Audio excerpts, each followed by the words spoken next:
আসসালামু আলাইকুম সুপ্রিয় শিক্ষার্থীবৃন্দ, কেমন আছো সবাই? আশা করছি খুবই ভালো আছো। আজকে তোমাদের বাংলা মডেল টেস্ট 2 নিয়ে আলোচনা করব। আমি আরমান স্যার শুরু থেকে শেষ পর্যন্ত তোমাদের সাথে আছি এবং প্রত্যেকটি প্রশ্ন ধরে ধরে আজকে সমাধানের চেষ্টা করব আমরা। তো যাই হোক, কথা না বাড়ি আমরা আমাদের ক্লাসের দিকে চলে যাই। মডেল টেস্ট 2 এর মধ্যে আমরা দুইভাবে কোশ্চেনটা সলভ করার চেষ্টা করব। প্রথমত তোমাদের অফলাইনে যে টেস্টগুলো নেওয়া হয়েছে সেটার মধ্যে কী কী কোশ্চেন ছিল সেগুলো আগে দেখব, তারপর অনলাইনে কী কী কোশ্চেন তোমরা যারা অনলাইনে পরীক্ষা দিয়েছো তাদের প্রশ্নগুলো সমাধান করার চেষ্টা করব। 1 নম্বর প্রশ্ন যেটি ছিল যে আমার এতদিনের ভুল সংশোধন করার এই শেষ সুযোগ আমাকেই নিতে হবে। সিরাজ কোন প্রসঙ্গে কথাটি বলেছিলেন? দেখো, সিরাজউদ্দৌলা নাটকে আমি তোমাদের যেটা বলি, নাটক বলো বা উপন্যাস বলো বা গল্প যেটাই বলো, যে উক্তিগুলো থাকে সেই উক্তিগুলো তোমরা যেটা করবা যে প্রথমত সেই উক্তি হচ্ছে কে করছে, কেন করছে, কি কারণে করছে, এই জিনিসগুলো তোমরা একটু ভালোভাবে অ্যানালাইসিস করে পড়বা, তাহলে সেই জিনিসগুলো কিন্তু বেশি মনে থাকে। তাহলে এই জিনিসটা হচ্ছে কি, এই জিনিসটা হচ্ছে একেবারে তোমার ওই যে তৃতীয় অঙ্কের তৃতীয় বা প্রথম দৃশ্যের মধ্যে আমরা এই জিনিসটা পাই যে পলাশির শিবির যখন যুদ্ধ হচ্ছিল, পলাশির যুদ্ধক্ষেত্র, এবং সেখানে যখন সিরাজের বাহিনীরা পর্যদুস্ত হচ্ছিল মীর জাফরদের বেইমানির কারণে, তার একের পর এক সৈন্য মারা যাচ্ছিল, তোমার মীর মর্দান মারা গেছিল, ফরাসি সাফরে মারা গেছিল, তখন সিরাজ চেয়েছিল যে সে যুদ্ধে যাবে, হ্যাঁ, কিন্তু তোমার মোহনলাল তাকে নিষেধ করছিল। তার মানে কি, এখানে যেটা বলতেছে যে তোমার ভুল সংশোধন করার শেষ সুযোগ বলতে এখানে কি বুঝাইছে? এখানে বোঝানো হয়েছে যে যুদ্ধক্ষেত্রে সে গমন করবে, সরাসরি গমন করে সে যুদ্ধ করবে। ঠিক আছে, এটা এই প্রসঙ্গে বলা হয়েছে। আচ্ছা, তারপর হচ্ছে ডয় শূন্য র, এই দুইটা হচ্ছে তোমার তারণজাত ধ্বনি। ডয় শূন্য র বলো বা ঢয় শূন্য র বলো, এদেরকে তারণজাত বলা হয়। কেন? কারণ এগুলো একটু জোর দিয়ে বয় শূন্য রকে বলা হয় কম্পনজাত, বয় শূন্য রকে বলা হয় কম্পনজাত, কারণ ওই হচ্ছে কাঁপায়। আর ডয় শূন্য র বা ঢয় শূন্য র যেটাই বলো, এটা হচ্ছে তারণজাত। তারণজাত ধ্বনি হচ্ছে দুইটা, ডয় শূন্য র আর হচ্ছে কি ঢয় শূন্য র। আচ্ছা, এবার 3 নম্বর কোশ্চেন, বর্ণ হচ্ছে কি? বর্ণ হচ্ছে, খেয়াল করবে, বর্ণ হচ্ছে ধ্বনি নির্দেশকের প্রতীক। যে প্রতীকের মাধ্যমে ধ্বনি প্রকাশ করা হয় সেটাকেই বলা হয় বর্ণ। কিন্তু শব্দের ক্ষুদ্রতম অংশ হচ্ছে আবার ধ্বনি। হ্যাঁ, আবার ধ্বনির লিখিত রূপ বা ধ্বনির প্রতীক, যেই প্রতীক দিয়ে বা যেটা দিয়ে কোনো বর্ণকে ধ্বনিকে প্রকাশ করা হয় সেটাকেই বলা হয় তোমার বর্ণ। আচ্ছা, তাহারই পরে মনে কবিতায় কহিল সে পরম হেলায়, এর পরের লাইন কি? খেয়াল করে, যে কবিতা কিন্তু তোমাদের আমি বলি যে অনেকে বলে ভাই কবিতা কি মুখস্থ করবো? মুখস্থ না, কবিতা তোমার ঠোঁটস্থ করতে হবে। ঠোঁটস্থ না, আত্মস্থ করতে হবে। আত্মস্থ মানে হচ্ছে কবিতা বারবার পড়বা। বারবার পড়লে যেটা হবে যে তোমাদের যেটা আসে পরীক্ষার মধ্যে, যে একটা কবিতা দিয়ে বলে, একটা শূন্যস্থান দিয়ে বলে এখানে কি হবে, বা এর পরের লাইন কি, এর আগের লাইন কি। তো তোমার এই জন্য পুরো কবিতা মুখস্থ করা দরকার নাই। বারবার পড়লে যেটা হবে, তুমি এই লাইন পড়লে অপশনগুলো দেখলে তুমি পরের লাইন বলতে পারবা। যে কহিল সে পরম হেলায় বৃথা কেন ফাগুন বেলায়। তাহলে দেখো, এই কবিতা কিন্তু আমিও মুখস্থ করি না, কিন্তু লাইনগুলো দেখলে কিন্তু, অপশনগুলো দেখলে কিন্তু আমরা সেই লাইনটা বা আগের লাইন পরের লাইন কিন্তু আমরা ধরতে পারি। তার মানে এটা পরের লাইন কি? বৃথা কেন ফাগুন বেলায়। সহজ প্রশ্ন ছিল। শুদ্ধ বানান কোনটি? এই যে এই বানানগুলো খুবই ডেঞ্জারাস। তো আমার এখান থেকে আমি মূল ওয়ার্ডটাকে খেয়াল করার চেষ্টা করবো। এখানে মূল ওয়ার্ডটা হচ্ছে, খেয়াল করবে, এখানে মূল ওয়ার্ডটা হচ্ছে মনীষী। মূল ওয়ার্ডটা হচ্ছে মনীষী। এখন তোমরা বলতে পারো তাহলে ভাইয়া মনীষী হইলে তো এখানে কোনোটাই উত্তর না, কারণ কোনোটার মধ্যেই তো তোমার কি, এই যে দুইটাতেই তোমার দিগিকার, কিন্তু কোনোটাতে এখানে দিগিকার নাই। কিন্তু খেয়াল করবে, এই মনীষীর সাথে যখন নি নামে প্রত্যয় যুক্ত হয়, অর্থাৎ প্রত্যয়টা যখন যুক্ত হয়েছে, তখন এর আগের বর্ণে যে দিগিকার ছিল, এই দিগিকারটা হয়ে যাবে রসিকার। ওই যে ঠিক একই রকম, যে আমরা পড়েছিলাম না যে তোমার বানানের মধ্যে প্রতিযোগী বানান দিগিকার, কিন্তু প্রতিযোগীর সাথে যখন একটা তা নামে প্রত্যয় যুক্ত হয়েছে, কোনো কিছু যখন যুক্ত হয়েছে, তখনই দিগিকারটা হয়ে যাবে রসিকার। অর্থাৎ প্রতিযোগিতা বানানে কিন্তু রসিকার হয়, কিন্তু শুধু প্রতিযোগী বানান হচ্ছে দিগিকার। ঠিক একইভাবে মনীষী বানানটা দিগিকার, কিন্তু মনীষিনী যখন বলছে তখন খেয়াল করবে দুঃখিত,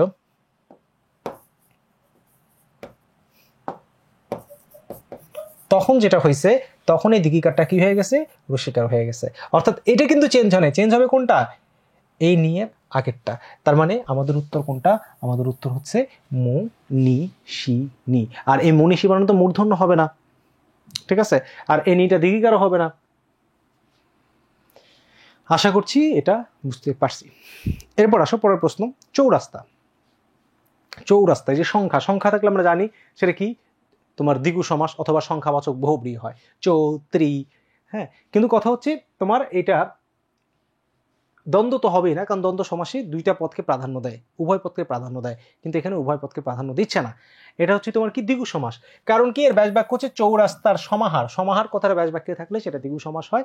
এছাড়াও তোমার চৌরাস্তা বলতে রাস্তাটাকে বোঝাচ্ছে, চৌরাস্তা বলতে রাস্তাটাকে বোঝাচ্ছে, পরপদ প্রধান। মনে রাখবে দ্বিগু সমাস চেনার উপায় হচ্ছে পূর্বপদের সংখ্যা থাকে কিন্তু অর্থ প্রাধান্য পায় হচ্ছে পরেরটা।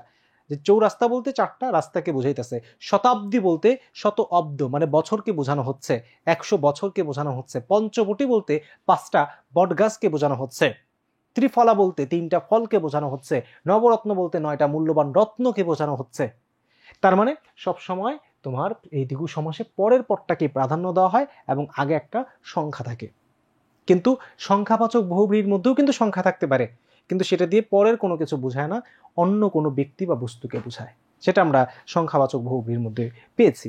তো যাই হোক, এটা হচ্ছে কি ভাইয়া, এটা হচ্ছে দ্বিগু সমাস। এরপর আসো এরপরের প্রশ্ন, রেইনকোট। রেইনকোট যদি দেখি, রেইনকোট গল্পটির বিষয়বস্তু কি? রেইনকোট গল্পের বিষয়বস্তু হচ্ছে তোমার কি দেশ বিভাগ, ভাষা আন্দোলন, গণ আন্দোলন? কোনোটাই না। আমরা যারা রেইনকোট গল্পটা পড়ছি যেটা দেখেছি যে মুক্তিযুদ্ধের আদলেই, মুক্তিযুদ্ধের সময়ই, মাঝামাঝি সময়ে কিন্তু এই গল্পটা মানে এই কি বলে কাল্পনিক একটা গল্প যেটা রচিত হয়েছে। ঠিক আছে, নুরুল হুদা, আফাজ আহমেদ, ক্যারেক্টারগুলো ধরে ধরে পড়বা, তাইলে মজা পাবা। মুক্তিযুদ্ধকে কেন্দ্র করেই কিন্তু রেইনকোট গল্পটা রচিত হয়েছে। আচ্ছা, এরপর আসলে মৃত্যুঞ্জয় যে ক্লাসে পড়তো, আমরা যেটা পড়েছি যে মৃত্যুঞ্জয় হচ্ছে তোমার নর্মালি 3rd ক্লাসে পড়তো। তো তখনকার ক্লাসের সিস্টেম ছিল এরকম যে ক্লাস 10-এ যারা পড়তো তাদেরকে বলা হতো ফার্স্ট ক্লাস, মানে প্রথম ক্লাসে তারা পড়তো, 9কে বলা হয়তো সেকেন্ড, 8কে বলা হয়তো থার্ড। অর্থাৎ মৃত্যুঞ্জয় পড়তো 3rd ক্লাসে, আর 3rd ক্লাস মানে বর্তমানে সেটা কি ক্লাস 8ম শ্রেণীর সাথে রিলেটেড, 8ম শ্রেণী। এরপর আসো, এরপর যদি আমরা দেখি স্টেক হোল্ডার, দুঃখিত। আচ্ছা, 8-এর পরে এরপর আমরা 9 নম্বরটা স্টেক হোল্ডার। স্টেক হোল্ডার এটা পারিভাষিক শব্দ, তোমাদের জন্য কিন্তু পারিভাষিক শব্দ বলো, এক কথায় প্রকাশ বলো, বাগধারা বলো, প্রতিশব্দ বলো, খুবই খুবই এই 4টা জিনিস খুবই গুরুত্বপূর্ণ। তো যাই হোক, স্টেক হোল্ডার এটা মানে হচ্ছে তোমার স্টেক হোল্ডার বা শেয়ার হোল্ডার যেটাই বলি, এটাকে বলা হয় অংশীজন। অংশীজন, স্টেক হোল্ডারের বাংলা পারিভাষিক শব্দ হচ্ছে অংশীজন। এবার বিদ্রোহী কবিতার অগ্নিবীণা কাব্যগ্রন্থের কততম কবিতা? খেয়াল করবে, বিদ্রোহী তোমাদের যে কবিতাটা আছে আমরা জানি এটা হচ্ছে অগ্নিবীণা কাব্যগ্রন্থ থেকে নেওয়া হয়েছে। তাহলে এই যে অগ্নিবীণা, অগ্নিবীণা এই কাব্যগ্রন্থে 12টি কবিতা আছে, টোটাল কবিতা আছে 12টা, এবং 12টা কবিতার মধ্যে প্রায় প্রশ্ন আছে যে প্রথম কবিতা কি? প্রথম কবিতা কি বিদ্রোহী? না, প্রথম কবিতা কিন্তু বিদ্রোহী না। প্রথম কবিতাটা হচ্ছে প্রলয় উল্লাস। প্রথম কবিতাটা হচ্ছে প্রলয় উল্লাস, এটা প্রায় পরীক্ষায় আসে। এবং দ্বিতীয় কবিতা হচ্ছে, 12টা কবিতার মধ্যে দ্বিতীয় কবিতা হচ্ছে বিদ্রোহী। তার মানে আমরা বলতে পারি অগ্নিবীণা কাব্যগ্রন্থের বিদ্রোহী কবিতার কি দ্বিতীয় কবিতা, আর প্রথম কবিতা কি? প্রথম কবিতা হচ্ছে প্রলয় উল্লাস। এরকম আরো মনে করো যে 12টা কবিতা আছে, লাস্ট কবিতা হচ্ছে মহরম দহরম, এরকম আর কি আছে। তোমার সবগুলো লাগবে না, জাস্ট প্রথমটা জেনে রাখো আর দ্বিতীয়টা জেনে রাখো, তাইলেই হবে। এবার আসো কোন বাক্যটি শুদ্ধ। এই বাক্যগুলো কিন্তু প্রায় তোমার পরীক্ষায় আসে, একটু ভালোভাবে খেয়াল করতে হবে। রিটেনের জন্য বাক্য শুদ্ধি খুবই গুরুত্বপূর্ণ, এমসিকিউর জন্য তো গুরুত্বপূর্ণ আছেই। খেয়াল করবে, সকল লোকেরাই ক্ষমা প্রার্থনা করেছিল। তাহলে এটা কি? এটা হচ্ছে বাহুল্য দোষ। সকল আবার লোকেরা, তাহলে 2বার বহু বচন প্রয়োগ করা হয়েছে, ইংলিশে যেটাকে আমরা বলি রিডান্ডেন্সি। তারপর দেখো, আমি কোর্টে সাক্ষী, সাক্ষী নামে কিছু হয় না, শব্দটা হবে সাক্ষ্য। আমি আসিতে থাকবো, তাহলে আসিতে, সাধু, থাকবো হচ্ছে চলিত। যদি বলতো আসিতে থাকিব তাহলে সেটা হইতো, বা আসতে থাকবো সেটাও হইতো। তাহলে এখানে কি করছে? এখানে তারা গুরুচণ্ডালী দোষ করেছে এবং এখানে বানান ভুল করেছে। তাহলে আসলে কি হবে? সাক্ষ্য, এই জিনিসটাই কিন্তু ঠিক আছে, সাক্ষী হবে না, হবে তোমার সাক্ষ্য। বাক্য শুদ্ধিকরণে যারা আমরা পড়েছি তারা কিন্তু জানি। নেক্সট কোশ্চেন, ধিগল রজনী তার তরে জাগি ঘুম যে হরেছে মোর, এটা ওই যে প্রতিদান কবিতা থেকে আসছে। তাহলে এই যে জাগি, জাগি শব্দটায় দেখো এই যে এখানে জাস্ট একটা কমা দিছে, জাগি, জাগি মানে জেগে রই। এটাকে সংক্ষেপে বলছে জাগি। তার মানে হচ্ছে এখানে একটু সংক্ষেপ করা হয়েছে, যেটাকে আমরা বলি তোমার ইলেক চিহ্ন। যেমন আমরা তাহারকে সংক্ষেপে আমরা বলতে পারি তার, একটা ইলেক দিই। আমরা ইংলিশে বলি না ইট ইজ কে আমরা সংক্ষেপে কি বলি? সংক্ষেপে বলি ইটস, বলতে পারি না, যেটাকে বলা হয় ইংলিশে অ্যাপোস্ট্রোফিস। অর্থাৎ এটাকে আমরা বলি তোমার ইলেক চিহ্ন, এটাকে আমরা বলি ইলেক চিহ্ন বা লোপ চিহ্ন। ইলেক চিহ্নের অনেকগুলো নাম আছে। ইলেক চিহ্নকে বলা হয় লোপ চিহ্ন, ছোট করা হয়। ইলেক চিহ্নকে বলা হয় ঊর্ধ্ব কমা। ঊর্ধ্ব কমা মানে কি? উপরে একটা ছোট করে কমা দেয়। ঠিক আছে, দেখো এই যে জাগি শব্দটার মধ্যে উপরে একটা ছোট করে কমা দিছে, তাই এটাকে বলবো আমরা লোপ চিহ্ন, ঊর্ধ্ব কমা চিহ্ন বা ইলেক চিহ্ন। ঠিক আছে, আচ্ছা এরপর আসো, অপরিচিতা গল্পে কল্যাণীর বিয়ে না করার কারণ কি ছিল? পিতার আদেশ, পিতা বলছে থেকে বিয়ে করবে না? লোকলজ্জার ভয় কি বিয়ে করবে না? অপবাদের কারণে কি বিয়ে করবে না? কোনোটাই কিন্তু না। এই যে কবিতার মধ্যে আমরা পাইছিলাম যে সে আর বিয়ে করবে না, কেন? কারণ মাতৃ আজ্ঞা, দেশ মাতৃকার জন্য সে তার জীবনটাকে উৎসর্গ করেছে, এটা একটা কারণ। কিন্তু অপশনে মাতৃ আজ্ঞা নাই, তাহলে কি হইতে পারে? তাইলে হচ্ছে তোমার আত্মমর্যাদা, অর্থাৎ ওই যে যৌতুক বা পণের জন্য তার বাবার সম্মান নষ্ট হওয়ার কারণে তার যে বিয়ে ভাঙছে, তখন থেকে কিন্তু সে সিদ্ধান্ত নিয়েছে সে আর জীবনে বিয়ে করবে না। কেন বিয়ে করবে না? কারণ তার আত্মমর্যাদার কারণেই কিন্তু সে বিয়ে করবে না। এবং তারপরই হচ্ছে সে দেশ মাতৃকার জন্য পণ করছে যে সে আর বিয়ে করবে না। কিন্তু মেন প্রথম কারণটা হচ্ছে আত্মমর্যাদা। বাবার সম্মানের দিকে তাকায়া, বাবা যেখানে তোমার সম্মান হানি হয়েছে, শুধু বাবার না নিজেরও সম্মান হানি হয়েছে, সেই সম্মান হানির চিন্তা করেই সে বলছে আমি আর জীবনে বিয়ে করব না। আচ্ছা এরপরের কোশ্চেন, মজিদের মুখে থুতু দিয়েছিল কে? মজিদের মুখে থুতু দিয়েছিল জমিলা, মজিদের দ্বিতীয় স্ত্রী, যে কি করছে? জমিলার মুখে থুতু দিয়েছে। এই একটা ক্যারেক্টার যে হচ্ছে এই উপন্যাসের মধ্যে মজিদের সাথে একবারে খাপে খাপ ভাবে তার সাথে ফাইট করে গেছে। আর কেউ কিন্তু মজিদের একটা চুলও বাঁকা করতে পারে নাই। তো যাই হোক, এই মজিদের মুখে থুতু মারছিল কি? জমিলা। কোন প্রসঙ্গে মারছিল? যেটা তুমি উপন্যাস পড়লে পারবা। একবারে শেষ প্রান্তে এসে আমরা দেখতে পাই। নিচের কোন ধ্বনিটি বাংলায় নাই? বাংলায় দন্ত ধ্বনি আছে, ত থ দ ধ, দন্তমূলীয় আছে, ওষ্ঠ আছে। দন্তমূলীয় মানে হচ্ছে মূর্ধা ধ্বনি, ত থ দ ধ, এগুলো দন্তমূলীয় বলা হয়। ওষ্ঠ মানে ঠোঁটের সাথে লাগায় যেগুলো করা হয়। কিন্তু দন্তষ্ঠ নামে কোনো ধ্বনি বাংলায় নাই। দন্ত আছে, ওষ্ঠ আছে, কিন্তু দন্তষ্ঠ নামে কোনো ধ্বনি বাংলায় নাই। খুবই মজার কোশ্চেন। আচ্ছা যাক, তাহলে মোটামুটি ভাবে আমরা এই অফলাইনের কোশ্চেনগুলা দেখতে পারলাম। এবার চলো আমরা হচ্ছে অনলাইনের কোশ্চেনের দিকে চলে যাই। Model test 2 online question. 1 নম্বর কোশ্চেন হচ্ছে ডেঙ্গু কোন ভাষার শব্দ? আমরা পড়েছি যে ডেঙ্গু হচ্ছে কি?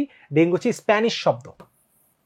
ডেঙ্গু হচ্ছে স্প্যানিশ শব্দ, কিন্তু ম্যালেরিয়া, খেয়াল করবে, ম্যালেরিয়া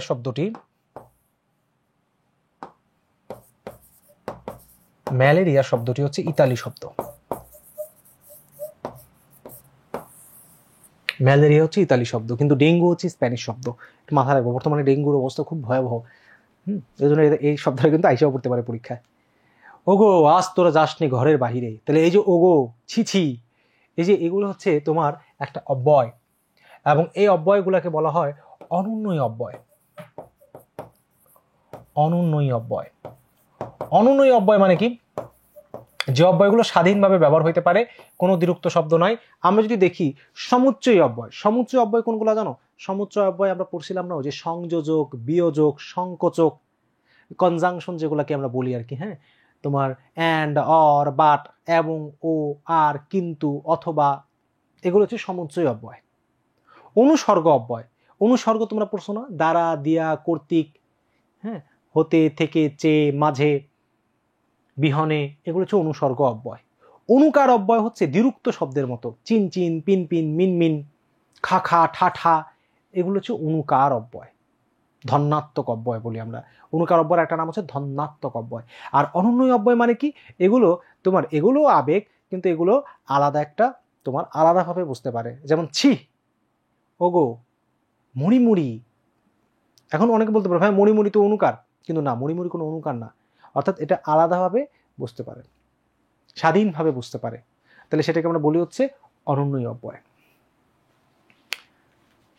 এবার অবশ্য রেইনকোট গল্পে রেইনকোটের মাধ্যমে ব্যঞ্জনাময় প্রকাশ ঘটেছে কি?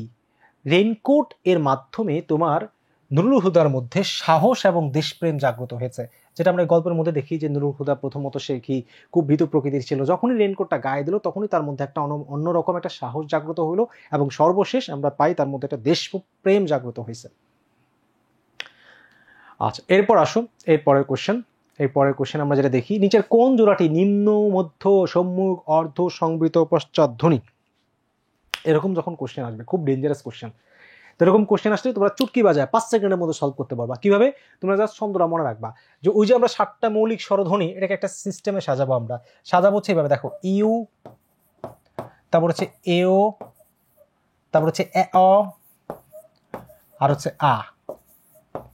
এভাবে একটু পড়ে নিবা তোমরা, U A O A O a, U A ও এ অ আ। এভাবে যদি মনে রাখো তাহলে খুব সহজেই তোমরা মনে রাখতে পারবা। কি মনে রাখতে পারবা জানো? এই 3টা হচ্ছে সম্মুখ, তাহলে কখনো ভুলবা না, এই 3টা হচ্ছে সম্মুখ, সামনে 3টা, মাঝখানেটা হচ্ছে মধ্য, আর শেষের 3টা হচ্ছে পশ্চাৎ, পিছনে যে আছে সে হচ্ছে পশ্চাৎ। তাহলে দেখো সম্মুখ মধ্য পশ্চাৎ, সম্মুখ মধ্য পশ্চাৎ আমরা হয়ে গেল। এরপর আসো, এরপর একেবারে উপরে যেটা আছে এটাকে বলা হয় সংবৃত,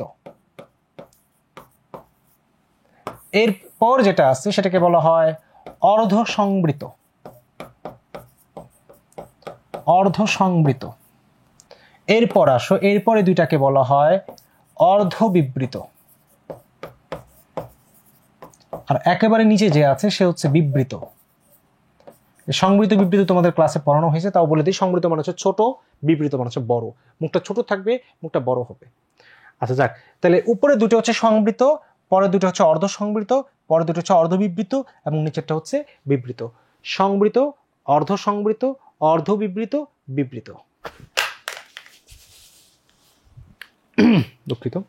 এরপর আসো, তাহলে সংবৃত, অর্ধ সংবৃত, অর্ধ বিবৃত, বিবৃত। এরপর আমরা আরেকটা জিনিসও জানবো, এই যে উপরের যে দুইটা যেটাকে আমরা সংবৃত বলি সেটার নাম হচ্ছে উচ্চ, তারপরের যে দুইটা এই দুইটাকে বলা হয় উচ্চ মধ্য, এর পরের যে দুইটা এই দুইটাকে বলা হয় নিম্ন মধ্য, আর একেবারে নিচেরটাকে বলা হয় নিম্ন। তাহলে দেখো উচ্চ, উচ্চ মধ্য, নিম্ন মধ্য, নিম্ন। আবার দেখো উচ্চ, উচ্চ মধ্য, নিম্ন মধ্য, নিম্ন। একেবারে উপরেটাকে বলা হয় উচ্চ, পরেরটাকে বলা হয় উচ্চ মধ্য, পরেরটা হচ্ছে নিম্ন মধ্য, একবারে নিচে যে নিম্ন। তাহলে এখান থেকে আমরা আবারও বলছি, ছন্দটা তুমি যদি জানো, ছন্দটা কি? ইউ এ ও এ অ আ। তোমার এরকম টাইপের প্রশ্ন যখন আসবে, দেখো তুমি একবার চুটকির মধ্যে, তোমার আমি এতগুলা ব্যাখ্যা করছি এই জন্যই যাতে তুমি পরীক্ষার মধ্যে খুব সহজে পারো। এখন খুব সহজে তুমি করে ফেলছো। দেখো সামনেরটা হচ্ছে সম্মুখ মধ্য পশ্চাৎ, সংবৃত, অর্ধ সংবৃত, অর্ধ বিবৃত, বিবৃত, উচ্চ, উচ্চ মধ্য, নিম্ন মধ্য, নিম্ন। এবার আসো, এবার যদি পরীক্ষায় বলে যেটাই বলুক তুমি খুব সহজে পারবা, তুমি যদি সিকোয়েন্সটা মাথায় রাখো। এখন তুমি এত বড় চার্ট তো তোমার করতে মিনিমাম 2-3 মিনিট চলে যাবে। এখন 2-3 মিনিট যাওয়ার কিছুই নাই। তুমি যেটা করবা, ধরো তোমার এত বড় চার্ট তোমার পড়ার সময় নেই, তোমার এত বড় চার্ট সময় নাই, তুমি এখন কি করবা? তুমি খুব সহজে কয়েক সেকেন্ডের মধ্যে পারবা। দেখো কিভাবে, আমরা জাস্ট যেটা করব, আমরা জাস্ট কোন এক জায়গায় রাফ করে নিব, ইউ এ ও এ অ আর আ, এই জিনিসটা আমি জাস্ট রাফ করে নিব। রাফ করে এবার দেখো, এবার আমি কয়েক সেকেন্ডের মধ্যে পেরে যাব। এই সিকোয়েন্সটা যদি আমি রাফ করে ফেলি, আমার এখন আর কোনো কিছু লেখাও দরকার নাই। এবার দেখো কি বলছে, নিম্ন মধ্য সম্মুখ, এটাকে মার্ক করব, নিম্ন মধ্য সম্মুখ। তো আমি পড়েছিলাম উপরেটা হচ্ছে উচ্চ, পরটা হচ্ছে উচ্চ মধ্য, পরটা হচ্ছে নিম্ন মধ্য। তাহলে নিম্ন মধ্য কয়টা? নিম্ন মধ্য আছে 2টা, এই 2টা হচ্ছে নিম্ন মধ্য। এবং নিম্ন মধ্য কি বলছে? সম্মুখ। সম্মুখ মানে কি? সামনেরটা। সামনেরটা মানে কি? সামনেরটা মানে হচ্ছে এ। তাহলে এ কোনটার মধ্যে আছে? এটার মধ্যে এ আছে, এটার মধ্যে এ আছে। তাহলে 2 এবং 4 দুটোর মধ্যে একটা হইতে পারে।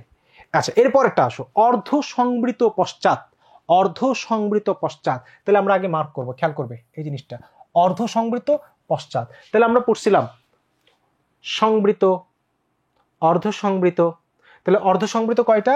অর্ধ সংবৃত হচ্ছে 2টা, উপরটা হচ্ছে সংবৃত, পরটা হচ্ছে অর্ধ সংবৃত। তাহলে অর্ধ সংবৃত কি বলছে? অর্ধ সংবৃত পশ্চাদের কথা বলছে। তাহলে পশ্চাৎ মানে পরেরটা। তাহলে কি? তাহলে উত্তর হচ্ছে এ। আর হচ্ছে ও। আচ্ছা, তাহলে কি হওয়ার কথা? উত্তর হচ্ছে এ আর অ হওয়ার কথা। তো যাই হোক, এটার অপশন একটু ভুল আছে, এটার অপশন হয়তো অ্যান্সার 2 দেওয়া ছিল, অর্থাৎ এখানে এটা এ হবে না, এটা হবে ও। হ্যাঁ, এটার উত্তর হচ্ছে খ নম্বর হয়তো দেওয়া ছিল প্রশ্নের উত্তরের, এবং এটার অপশনটা ভুল ছিল। তাহলে এর উত্তর কি ভাইয়া? এ আর হচ্ছে ও। আর যদি এ হইতো তাহলে আমরা বলতাম হচ্ছে অর্ধ সংবৃত সম্মুখ। যদি সম্মুখ বলতো তাহলে উত্তর হইতো তোমার এ, উত্তর হইতো এ। কিন্তু এখানে তোমার এটার উত্তরটা, এটা কোশ্চেনের অপশনটা একটু ভুল ছিল, কারেকশন করে নিবা তোমরা, যেটার উত্তর হচ্ছে এ আর হচ্ছে ও। আশা করছি ক্লিয়ার। আচ্ছা, এরপর আসো এর পরের কোশ্চেন। তাহলে কোশ্চেনটা একটু কারেকশন করে নিবা উত্তরটা, হ্যাঁ, অপশন একটু ভুল ছিল, টাইপিং মিস্টেক ছিল। আচ্ছা, এরপর আসো সত্য থেকে সত্য কোন ধরনের ধ্বনি পরিবর্তন? অনেকেই মনে করতে পারে এটা মনে হয় ভাইয়া, এটা মনে হয় তোমার অপিনিহিতি, অবশ্যই এটা অপিনিহিতি। আবার অনেকে মনে করতে পারে এটা মনে হয় মধ্য স্বরাগম, যে কি হয়েছে, মাঝখানে একটা ই আসছে, মাঝখানে একটা ই আসছে। কিন্তু খেয়াল করবে এখানে তোমার এই শব্দটার মধ্যে আমরা জানি যে তোমার এই যে সত্য থেকে সত্য, বাক্য থেকে বাক্য, এখানে যে ইটা আসছে, এইটা কিন্তু আগে থেকেই ছিল। আমরা যদি বলি বাক্য থেকে যদি বলি বাক্য, অনেকে মনে করতে পারে এটা মনে হয় মধ্য স্বরাগম, অনেকেই মনে করতে পারে। কিন্তু খেয়াল করবে আমরা জানি যে জফলার মধ্যে একটা ই লুকানো থাকে, যেমন ইত্যাদি, ইতি থেকে আদি, ইতি প্লাস আদি, ব্যর্থ, বিযোগ অর্থ, জফলার মধ্যে একটা ই লুকানো থাকে। এবং এই ইটা যদি আগে এসে পড়ে, তখন সেটাকে আমরা বলি হচ্ছে অপিনিহিতি। পরের ইকার যদি আগে আসে সেটাকে আমরা বলি অপিনিহিতি। তার মানে এটা কিন্তু মধ্য স্বরাগম না, এটা হচ্ছে সত্য থেকে সত্য, এটাও কি অপিনিহিতি। ঠিক আছে। আচ্ছা, শত্রুকে দমন করে যে, শত্রুঘ্ন মানে হচ্ছে শত্রুকে তোমার হত্যা করে যে, সে তাকে বলি আমরা শত্রুঘ্ন বা শত্রুঘাতক। অরিবেরি, অরি মানে শত্রু, বেরি মানে হচ্ছে বেষ্টন করা, শত্রুকে যে বেষ্টন করে তাকে বলি অরিবেরি। আর অরিকে বা শত্রুকে যে দমন করে তাকে আমরা বলি অরিন্দম। এই যে বিভীষণীপতি মেঘনাদ কবিতা তোমরা হয়তো পড়ছো, অরিকে দমন করে যে অরিন্দম। ঠিক আছে। বিলাসী গল্পে কাকে গালিগালাজ করে দেশ উদ্ধারের কথা বলা হয়েছে? কাকে? তোমরা কবি গল্পটা পড়লেই পারবা যে ইংরেজকে যদি গালাগাল করা যেত তাহলে দেশ উদ্ধার হয়ে যেত, এরকম একটা লাইন আছে আর কি গল্পের মধ্যে, গল্প পড়লেই তোমরা দেখতে পারবা। আচ্ছা, এরপর আসো, অনেক শহীদের রক্তের বিনিময় স্বৈর শাসকের পতন হলো। এই যে হলো, ল লে লাম এরকম যদি কিছু থাকে, ক্রিয়ার দিকে তোমরা তাকাবা, ক্রিয়ার কালের সময় তোমরা জাস্ট ক্রিয়ার দিকে তাকাবা। ল, হলো, বললো, চললো, করলো, ল লে লাম যদি থাকে তাহলে সেটা কি হয়ে যাবে? সেটা হচ্ছে তোমার সাধারণ অতীত, এটা হয়ে যাবে সাধারণ অতীত। বিদ্রোহী কবিতায় কবি বিশ্বকে নিক্ষত্রিয় করতে চান কেন? এই যে একটা লাইন আছে না বিদ্রোহী কবিতায়, যে আমি নিক্ষত্রিয় করিব বিশ্ব, আনিব শান্তি শান্ত উদার। পরের লাইন দেখলে কিন্তু আমরা পাই। তাহলে কি, কেন নিক্ষত্রিয় করতে চায়? কারণ আনিব শান্তি শান্ত উদার, মানে পৃথিবীতে শান্তি প্রতিষ্ঠার জন্য সে তোমার কি করবে? নিক্ষত্রিয় মুক্ত, অর্থাৎ বিশ্বকে নিক্ষত্রিয় বলতে এখানে শত্রু মুক্তকে বোঝানো হয়েছে। হ্যাঁ, যে পৃথিবী থেকে শত্রুকে মুক্ত করলে পৃথিবীতে শান্তি প্রতিষ্ঠিত হবে, সেই কথা এখানে দেখানো হয়েছে। তারপর আমরা যদি দেখি, স্বৈরাচার নিপাত যাক, গণতন্ত্র মুক্তি পাক। এই যে স্বৈরাচারকে আমরা 24-এ কি একবারে খেলায় দিছি বা পলায় গেছে, যেটাই হোক, স্বৈরাচার নিপাত হয়ে গেছে, তাহলে গণতন্ত্র মুক্তি পাবে। তাহলে দেখো এখানে অনেকে মনে করতে পারে ভাই কি মুক্তি পাক? গণতন্ত্র মুক্তি পাক, তাহলে তো সেটা কর্মকারক। আবার দেখো আমরা বলতে পারি কে মুক্তি পাবে? গণতন্ত্র মুক্তি পাবে। তার মানে দেখো এই যে এই গণতন্ত্র, এটাকে আসলে এটা নিচে দাগ থাকবে আর কি, হ্যাঁ দাগটা হয়তো স্লাইডে দেওয়া হয়নি। তাহলে এই যে গণতন্ত্র, এটা নিচে দাগ দেওয়া থাকবে আর কি। তাহলে মুক্তি পাবে কে? গণতন্ত্র। আবার অনেকে বলতে পারে ভাই কি মুক্ত পাবে? গণতন্ত্র। তার মানে এখানে কে দিয়েও প্রশ্ন করা যাচ্ছে, কি দিয়েও প্রশ্ন করা যাচ্ছে। তার মানে একদিক দিয়ে কর্ম, একদিক দিয়ে কর্তৃ, দুটাই মনে হচ্ছে। এটাকে আমরা বলি তোমার কর্মকর্তৃবাচ্য, কর্মকর্তৃবাচ্যের কর্তা, কর্মকর্তৃবাচ্যের কর্তা বলা হয় এটাকে।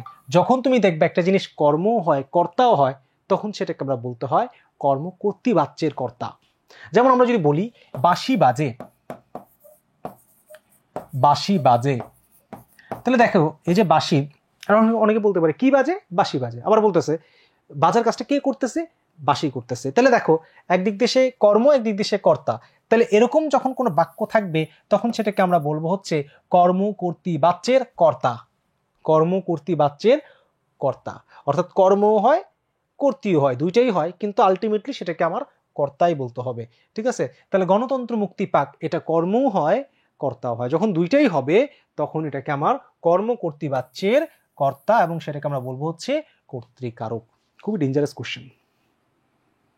ঠিক আছে, আশা করছি ক্লিয়ার। এবার 11 নম্বর কোশ্চেন, আমাদের তরুণরাই দেশ ও জাতির চালিকা শক্তি হয়ে দাঁড়াক।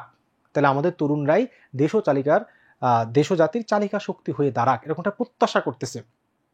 তাহলে দেখো, প্রত্যাশা, এই 18 বছর বয়স কবিতার এই একেবারে শেষ চরণে কিন্তু কবির মধ্যে একটা প্রত্যাশা ছিল যে এই দেশের বুকে 18 আসুক নেমে, এরকম একটা লাইন ছিল যে কবি প্রত্যাশা করেছে যাতে এদেশের যত মানুষ আছে সবার মধ্যে 18 বছর বয়সের যে একটা প্রাণ শক্তি, একটা তারুণ্য শক্তি, সেটা যাতে সবার ইতিবাচক যে শক্তি সেটা যাতে সবার মধ্যে ছড়িয়ে পড়ুক, এই কামনাই কিন্তু কবি করেছে। তাহলে আমরা বলতে পারি এই যে উপরের লাইনটার সাথে মিল আছে কি, এই দেশের বুকে 18 আসুক নেমে, এই লাইনটির সাথে এটার একটা ভাবগত মিল আছে। আচ্ছা, এরপরে কোশ্চেন, সঠিক বানান কোনটি? শ্বশুর শাশুড়ি, খুব ডেঞ্জারাস বানান। এই যে প্রায় বলে যে তোমার শ্বশুরের নিচে কি আছে যেটা শাশুড়ির নিচে নাই, সেটা কি? সেটা হচ্ছে বফালা। ঠিক আছে, যে এই যে শ্বশুরের নিচে কি, শ্বশুরের নিচে বফালা হবে, কিন্তু শাশুড়ি বানানে কোনো বফালা হবে না, শাশুড়ি বানানে কোনো বফালা হবে না।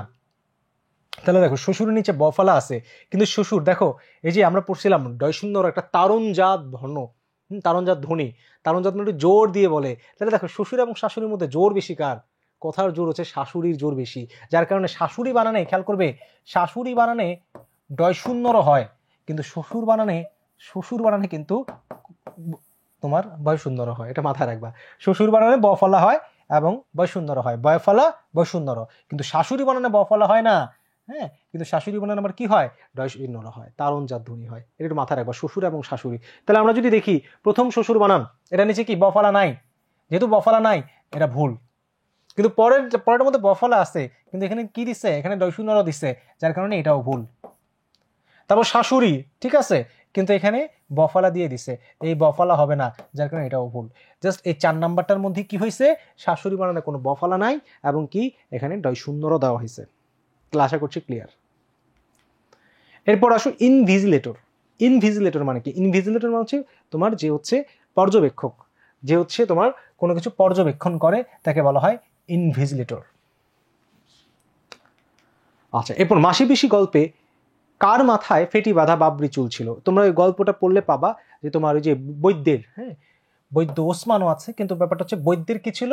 তোমার ফেটি বাঁধা বাবরি চুল ছিল কার? বৈদ্যের। অসীম শব্দে অ এর উচ্চারণ কি হবে? খেয়াল করবে, এই যে উচ্চারণ থেকে যখন কোশ্চেন আসবে তখন কিন্তু তোমার জাস্ট দুটো জিনিস মাথায় রাখবা, সংবৃত আর বিবৃত। ওইখানে উচ্চারণ যখন বলবে তখন তুমি ওই অর্ধ সংবৃত অর্ধ বিবৃত টানবা না। অর্ধ সংবৃত অর্ধ বিবৃত তোমার চিন্তা করবা, যদি বলে যে এই কোনো শব্দ না, জাস্ট বলছে অয়ের উচ্চারণ কি, তখন তুমি চিন্তা করবা এটা কি অর্ধ না অর্ধ সংবৃত অর্ধ বিবৃত, তখন সেই চিন্তা করবা। কিন্তু ওরা শব্দ দিয়ে যদি বলে এটার উচ্চারণ কি, তাহলে তোমার এই অর্ধ অর্ধ বাদ এগুলো হবে না, এই দুইটার মধ্যে তখন চিন্তা করতে হবে।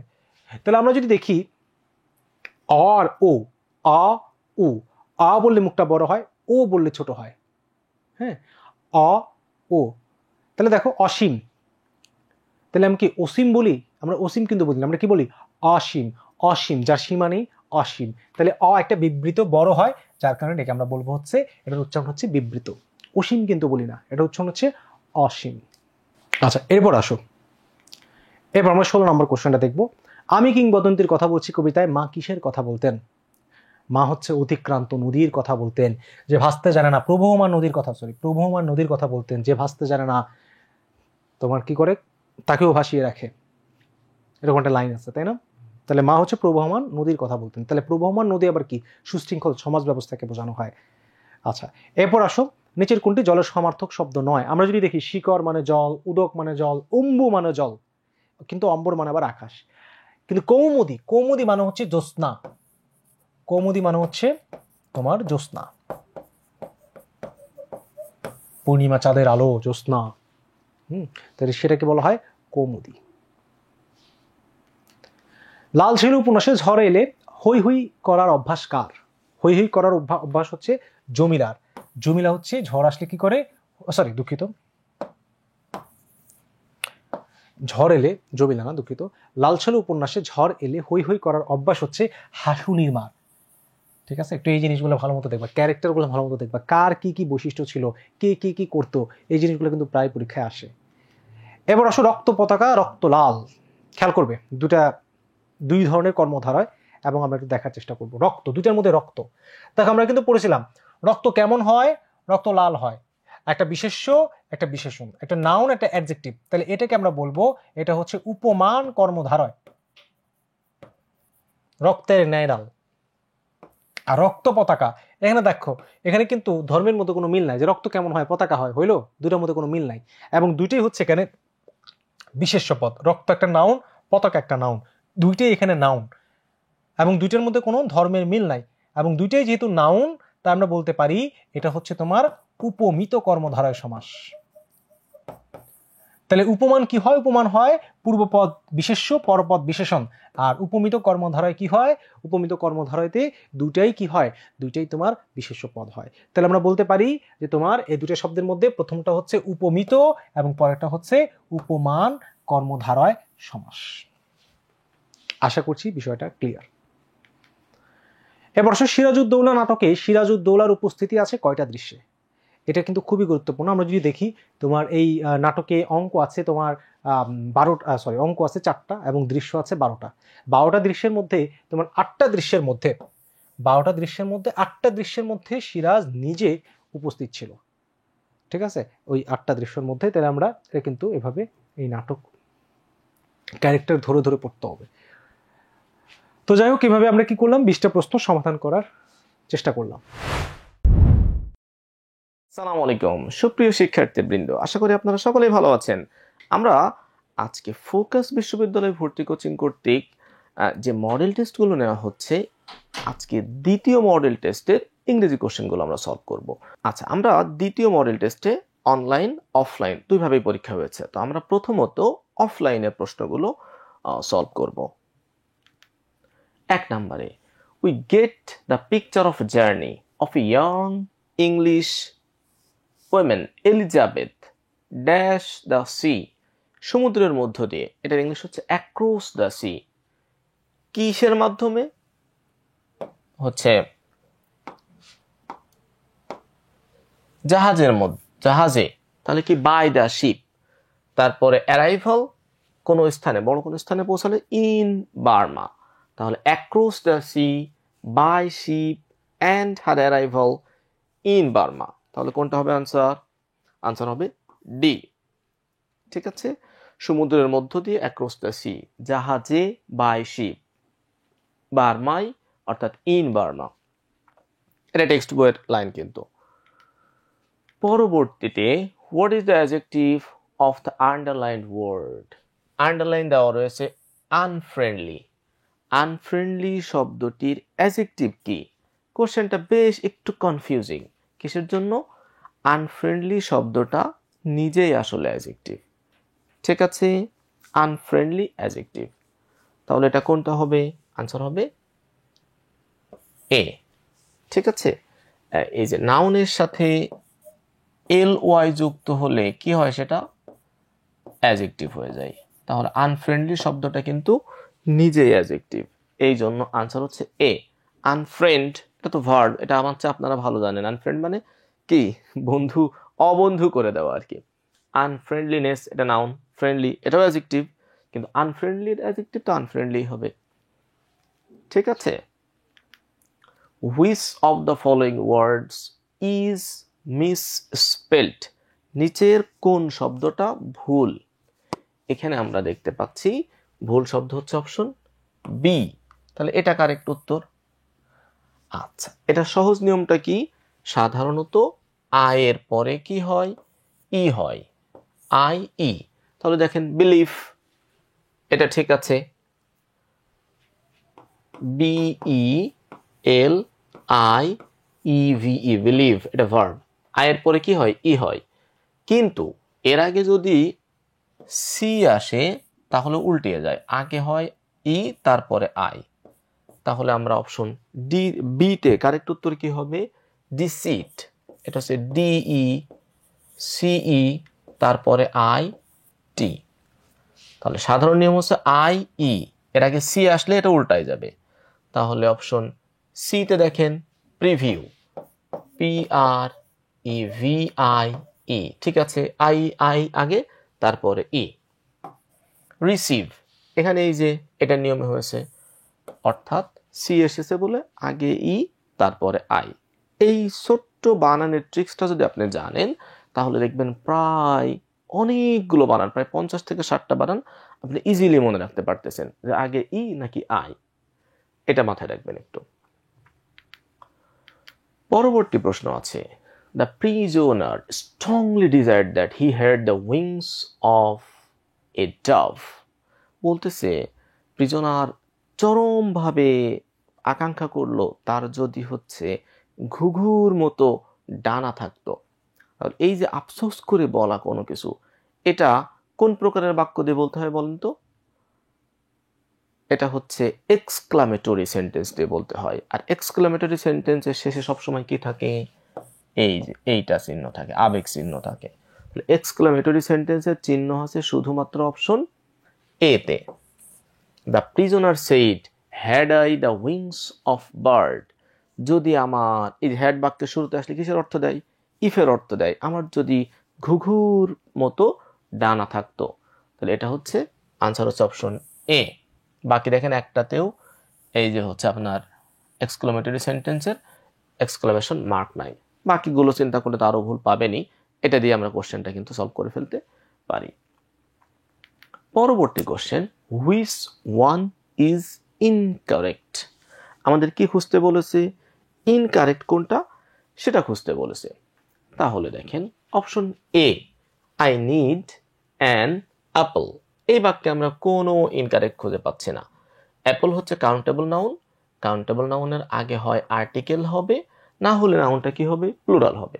তো এখানে কাউন্টেবল হয়েছে, এটা সঠিক বাক্য। আই নিড সাম অ্যাপলস, আমার কিছু অ্যাপল প্রয়োজন। দেখেন কাউন্টেবল নাউন, এটা প্লুরাল হয়েছে, এটাও কিন্তু ঠিকঠাক বাক্য, কোনো ভুল নাই। অপশন ডি তে দেখেন আই নিড দ্য অ্যাপল, মানে আমার ওই অ্যাপলটা দরকার। এখানেও কাউন্টেবল নাউনের আগে কি হয়েছে? অ্যাপল হচ্ছে কাউন্টেবল নাউন, তাহলে এর আগে কি হয়েছে? আর্টিকেল দি হয়েছে। কাউন্টেবল নাউন হয় আগে আর্টিকেল হবে অথবা প্লুরাল হবে, তাহলে এই দুইটাতে আর্টিকেল হয়েছে।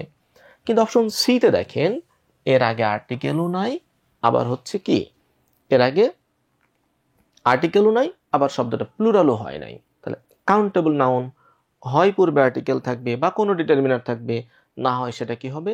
প্লুরাল হবে। কিন্তু অপশন সিটা কোনোটাই হয় নাই, এই জন্য এটা ইনকারেক্ট। আমাদের কি খুঁজতে বের করেছে? ইনকারেক্ট। আমরা বারবার কিন্তু এই ফাঁদে পা দিই। আমাদের বলে ইনকারেক্ট খুঁজতে, আমরা কারেক্ট খুঁজি। আমাদের বলে নট ইনকারেক্ট খুঁজতে, আমরাও উল্টাপাল্টা করে ফেলি। আমাদের বলে হুইচ ইজ নট কারেক্ট, আমরা কারেক্ট খুঁজি। এই ফাঁদে কিন্তু পা দেওয়া যাবে না, আগেও বলেছি আবার বললাম।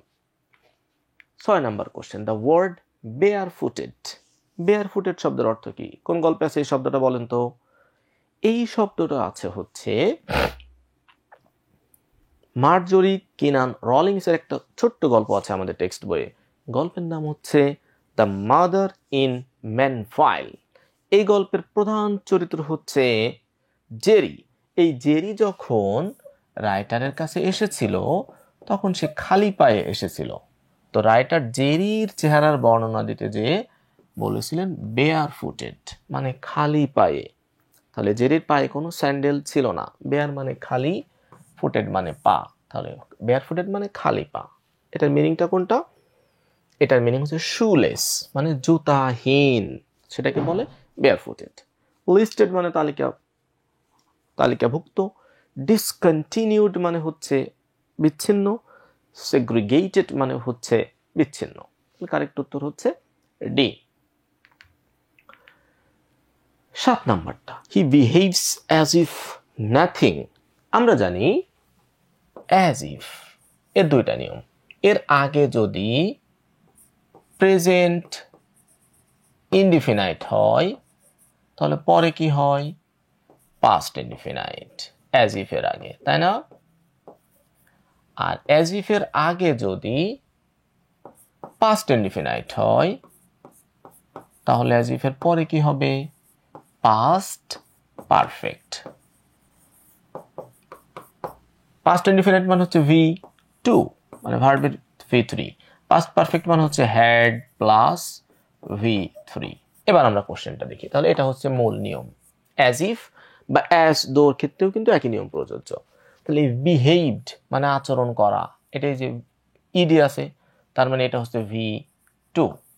তাহলে অ্যাজ ইফ এর পরের অংশ কি হবে? পাস্ট পারফেক্ট, অর্থাৎ হ্যাড প্লাস V3। তো হ্যাড প্লাস V3 কোনটা? অপশন এ তে নাই, অপশন বি তে নাই, অপশন সি তে নাই, অপশন ডি তে আছে। খুবই সহজ, এগুলো কিন্তু বারবার পরীক্ষায় আসে। আবারও বলতেছি, অ্যাজ ইফ এবং অ্যাজ দো থেকে একটা কোশ্চেন ঢাবিতে আসতেও পারে, ঢাবিতে না আসলেও কোনো না কোনো একটা পরীক্ষা আপনি এই কোশ্চেনটা পাবেন। মানে আদার ইউনিভার্সিটির যে কোনো একটা এক্সামে কিন্তু আপনি এই কোশ্চেনটা ফেস করবেনই। Okay, so be serious about this question. 8 number কোশ্চেনটা দেখেন। The report calls for research into how humans put animals at risk। এখানে কল ফর মানে কি? কল ফর মানে হচ্ছে দাবি জানানো বা দাবি করা। তাহলে দাবি জানানোর ইংলিশ হচ্ছে ডিমান্ড। তাহলে প্রোটেস্ট মানে প্রতিবাদ করা, এটা হচ্ছে না। রিজেক্ট মানে হচ্ছে প্রত্যাখ্যান করা। কন্ডাক্ট মানে হচ্ছে পরিচালনা করা। তাহলে দ্য রিপোর্ট কলস ফর মানে হচ্ছে রিসার্চের দাবি জানাইছে এটার জন্য। Which word cannot be use as noun? কোন শব্দটা, নিচের এই 4টা শব্দের মধ্যে কোনটাকে নাউন হিসেবে ব্যবহার করা যায় না? আমরা দেখতেছি এই যে সাবজেক্ট, রিলিজ, এরা নাউনও হতে পারে আবার ভার্বও হতে পারে। ঠিক আছে, সাবজেক্ট ভার্বও হতে পারে, না রিলিজ মার্ভেল এটা নাউনও হতে পারে, ভার্ব দুইটাই হতে পারে। তো অ্যাডভাইস, এই যে ADVI AC, এটা কিন্তু কখনোই নাউন হতে পারে না, কারণ এটা ভার্ব, এটা শুধুমাত্র ভার্ব হতে পারে। এটা নাউনটা কি বলেন তো? এটা নাউন হচ্ছে ADVIC, এটা হচ্ছে নাউন। অর্থাৎ সি হলে হচ্ছে নাউন, এস হলে হচ্ছে ভার্ব। তাহলে কারেক্ট উত্তর হচ্ছে অপশন ডি, নট বলেছে কিন্তু। 10 number, what should society do for the children like Amerigo? আমেরিকার মতো বাচ্চাদের জন্য এই সমাজের কি করা উচিত? তাহলে এই যে লাইক, এই লাইকটা ভার্ব হতে পারে, প্রিপোজিশন হতে পারে, আবার কনজাংশনও কিন্তু হতে পারে। এই বাক্যে কি হয়েছে? লাইক মানে যখন অর্থ দিবে পছন্দ করা, তখন এটা ভার্ব। আবার লাইক যখন দুইটা ক্লজকে কানেক্ট করবে, তখন এটা কনজাংশন। যখন লাইক একটা নাউন অথবা নাউন ফ্রেজকে বাক্যের সাথে কানেক্ট করবে, তখন কিন্তু সেটা হচ্ছে কি? প্রিপোজিশন। তাহলে আমরা দেখতেছি আমেরিগো একটা নাউন, এই নাউনকে এই টোটাল বাক্যের সাথে লাইক তার কানেক্ট করা হচ্ছে, এই জন্য এটা হচ্ছে প্রিপোজিশন। ওকে, পরবর্তী প্রশ্নে আমরা দেখি 11 number. What is the meaning of the idiom BARI the hatchet? Hatchet মানে কুড়াল বা কুঠা টাইপের কোনো কিছু, এটাকে পুঁতে ফেলা। মানে কি? মানে হচ্ছে বিবাদ মিটিয়ে ফেলা। মানে একটা কুড়াল নিয়ে দুইজন লোক ব্যাপক গন্ডগোল করতেছে, থার্ড পারসন এসে কি করলো? ওদের ওই কুড়ালটাই পুঁতে ফেললো। অর্থাৎ যেই জিনিস নিয়ে তোমরা গন্ডগোল করতেছো, এই জিনিসটা আমরা মাটির নিচে পুঁতে রাখলাম, তাহলে তার কোনো গন্ডগোলই থাকে না। যেন বারি দ্য হ্যাচেট মানে হচ্ছে মীমাংসা করা, বিবাদ মিটিয়ে ফেলা। কোনটা হতে পারে? Stop doing something and going somewhere হবে না, stop quarrelling and become friendly, এটা হবে। অর্থাৎ ঝগড়া বন্ধ করে দেওয়া এবং বন্ধুত্বপূর্ণ হয়ে যাওয়া আর কি। এটা একটা ইডিয়মস। ইডিয়মস থেকে ঢাবিতে যদিও গত 2 বছর প্রশ্ন হয় নাই, কিন্তু আগে এর 2-1 বছর আগেও কিন্তু নিয়মিত একটা করে প্রশ্ন থাকতো। সো ইডিয়মস গুরুত্ব সহকারে পড়া দরকার। 12 number, if he has time. আমরা কন্ডিশনালের নিয়ম অনুযায়ী কি পড়েছি? যদি ইফ যুক্ত ক্লজ প্রেজেন্ট ইনডিফিনাইট, দেখেন ইফ হি হ্যাজ টাইম, এই হ্যাজ দেখে আমরা মনে করতেছি এটা অনেকেই past perfect, sorry present perfect. Present perfect কখন হয়? যখন হ্যাজের পরে V3 থাকে। এই হ্যাজটা হচ্ছে প্রেজেন্ট ইনডিফিনাইট, কারণ এটা হচ্ছে V1, তাই না? তাহলে যখন ইফ যুক্ত ক্লজে প্রেজেন্ট ইনডিফিনাইট টেন্স থাকে, তখন মেইন ক্লজে কি হবে? ফার্স্ট কন্ডিশনাল নিয়ম অনুযায়ী মেইন ক্লজে হবে হচ্ছে ফিউচার ইনডিফিনাইট। ফিউচার ইনডিফিনাইট কোনটা? Will visit.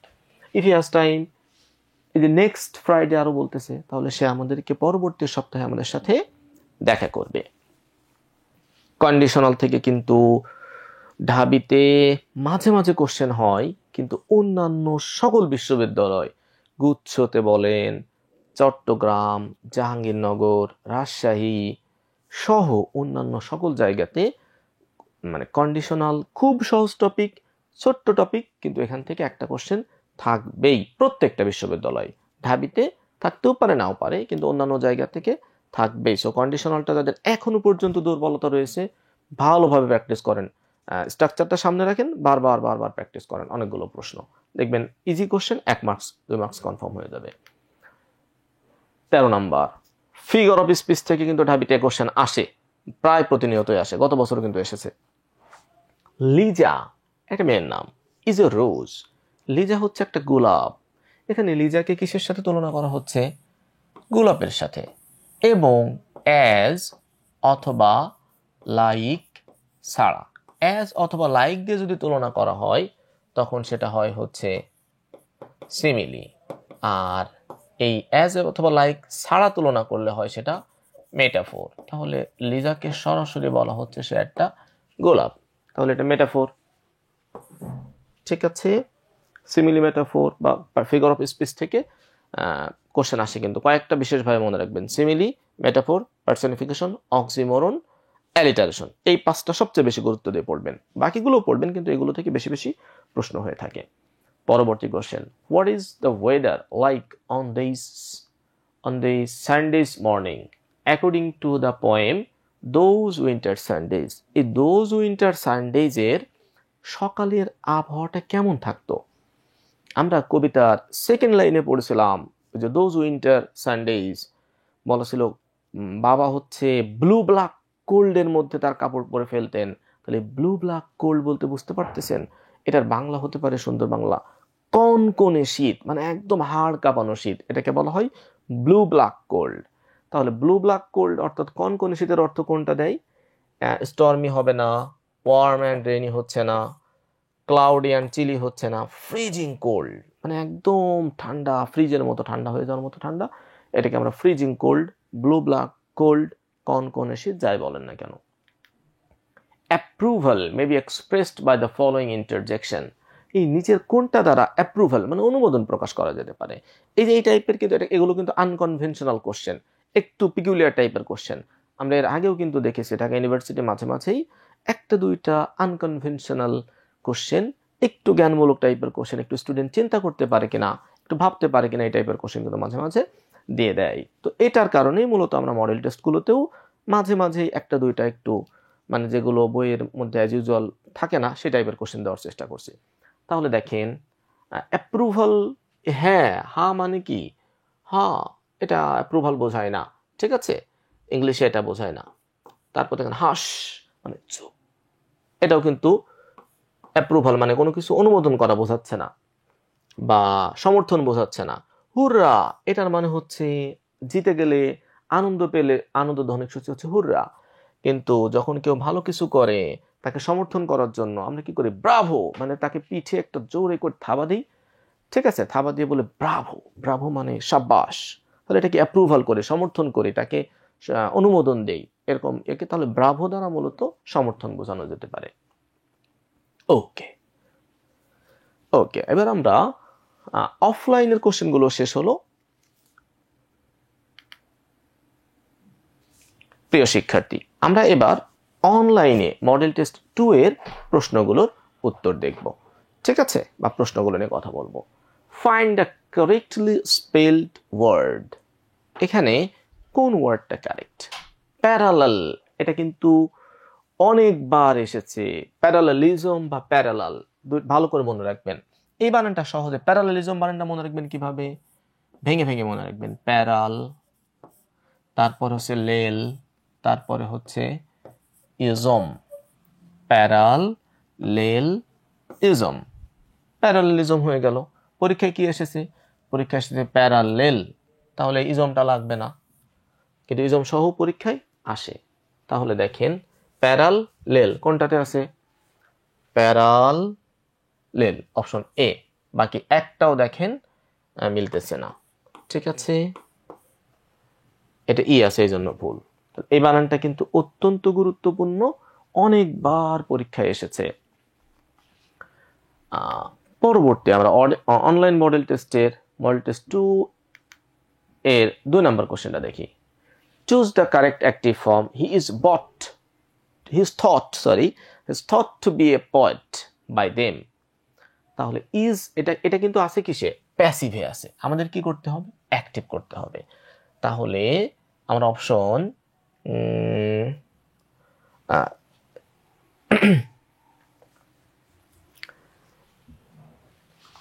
আমরা 2 নম্বর কোশ্চেন বলেন কোনটা আনসার হবে বলেন তো।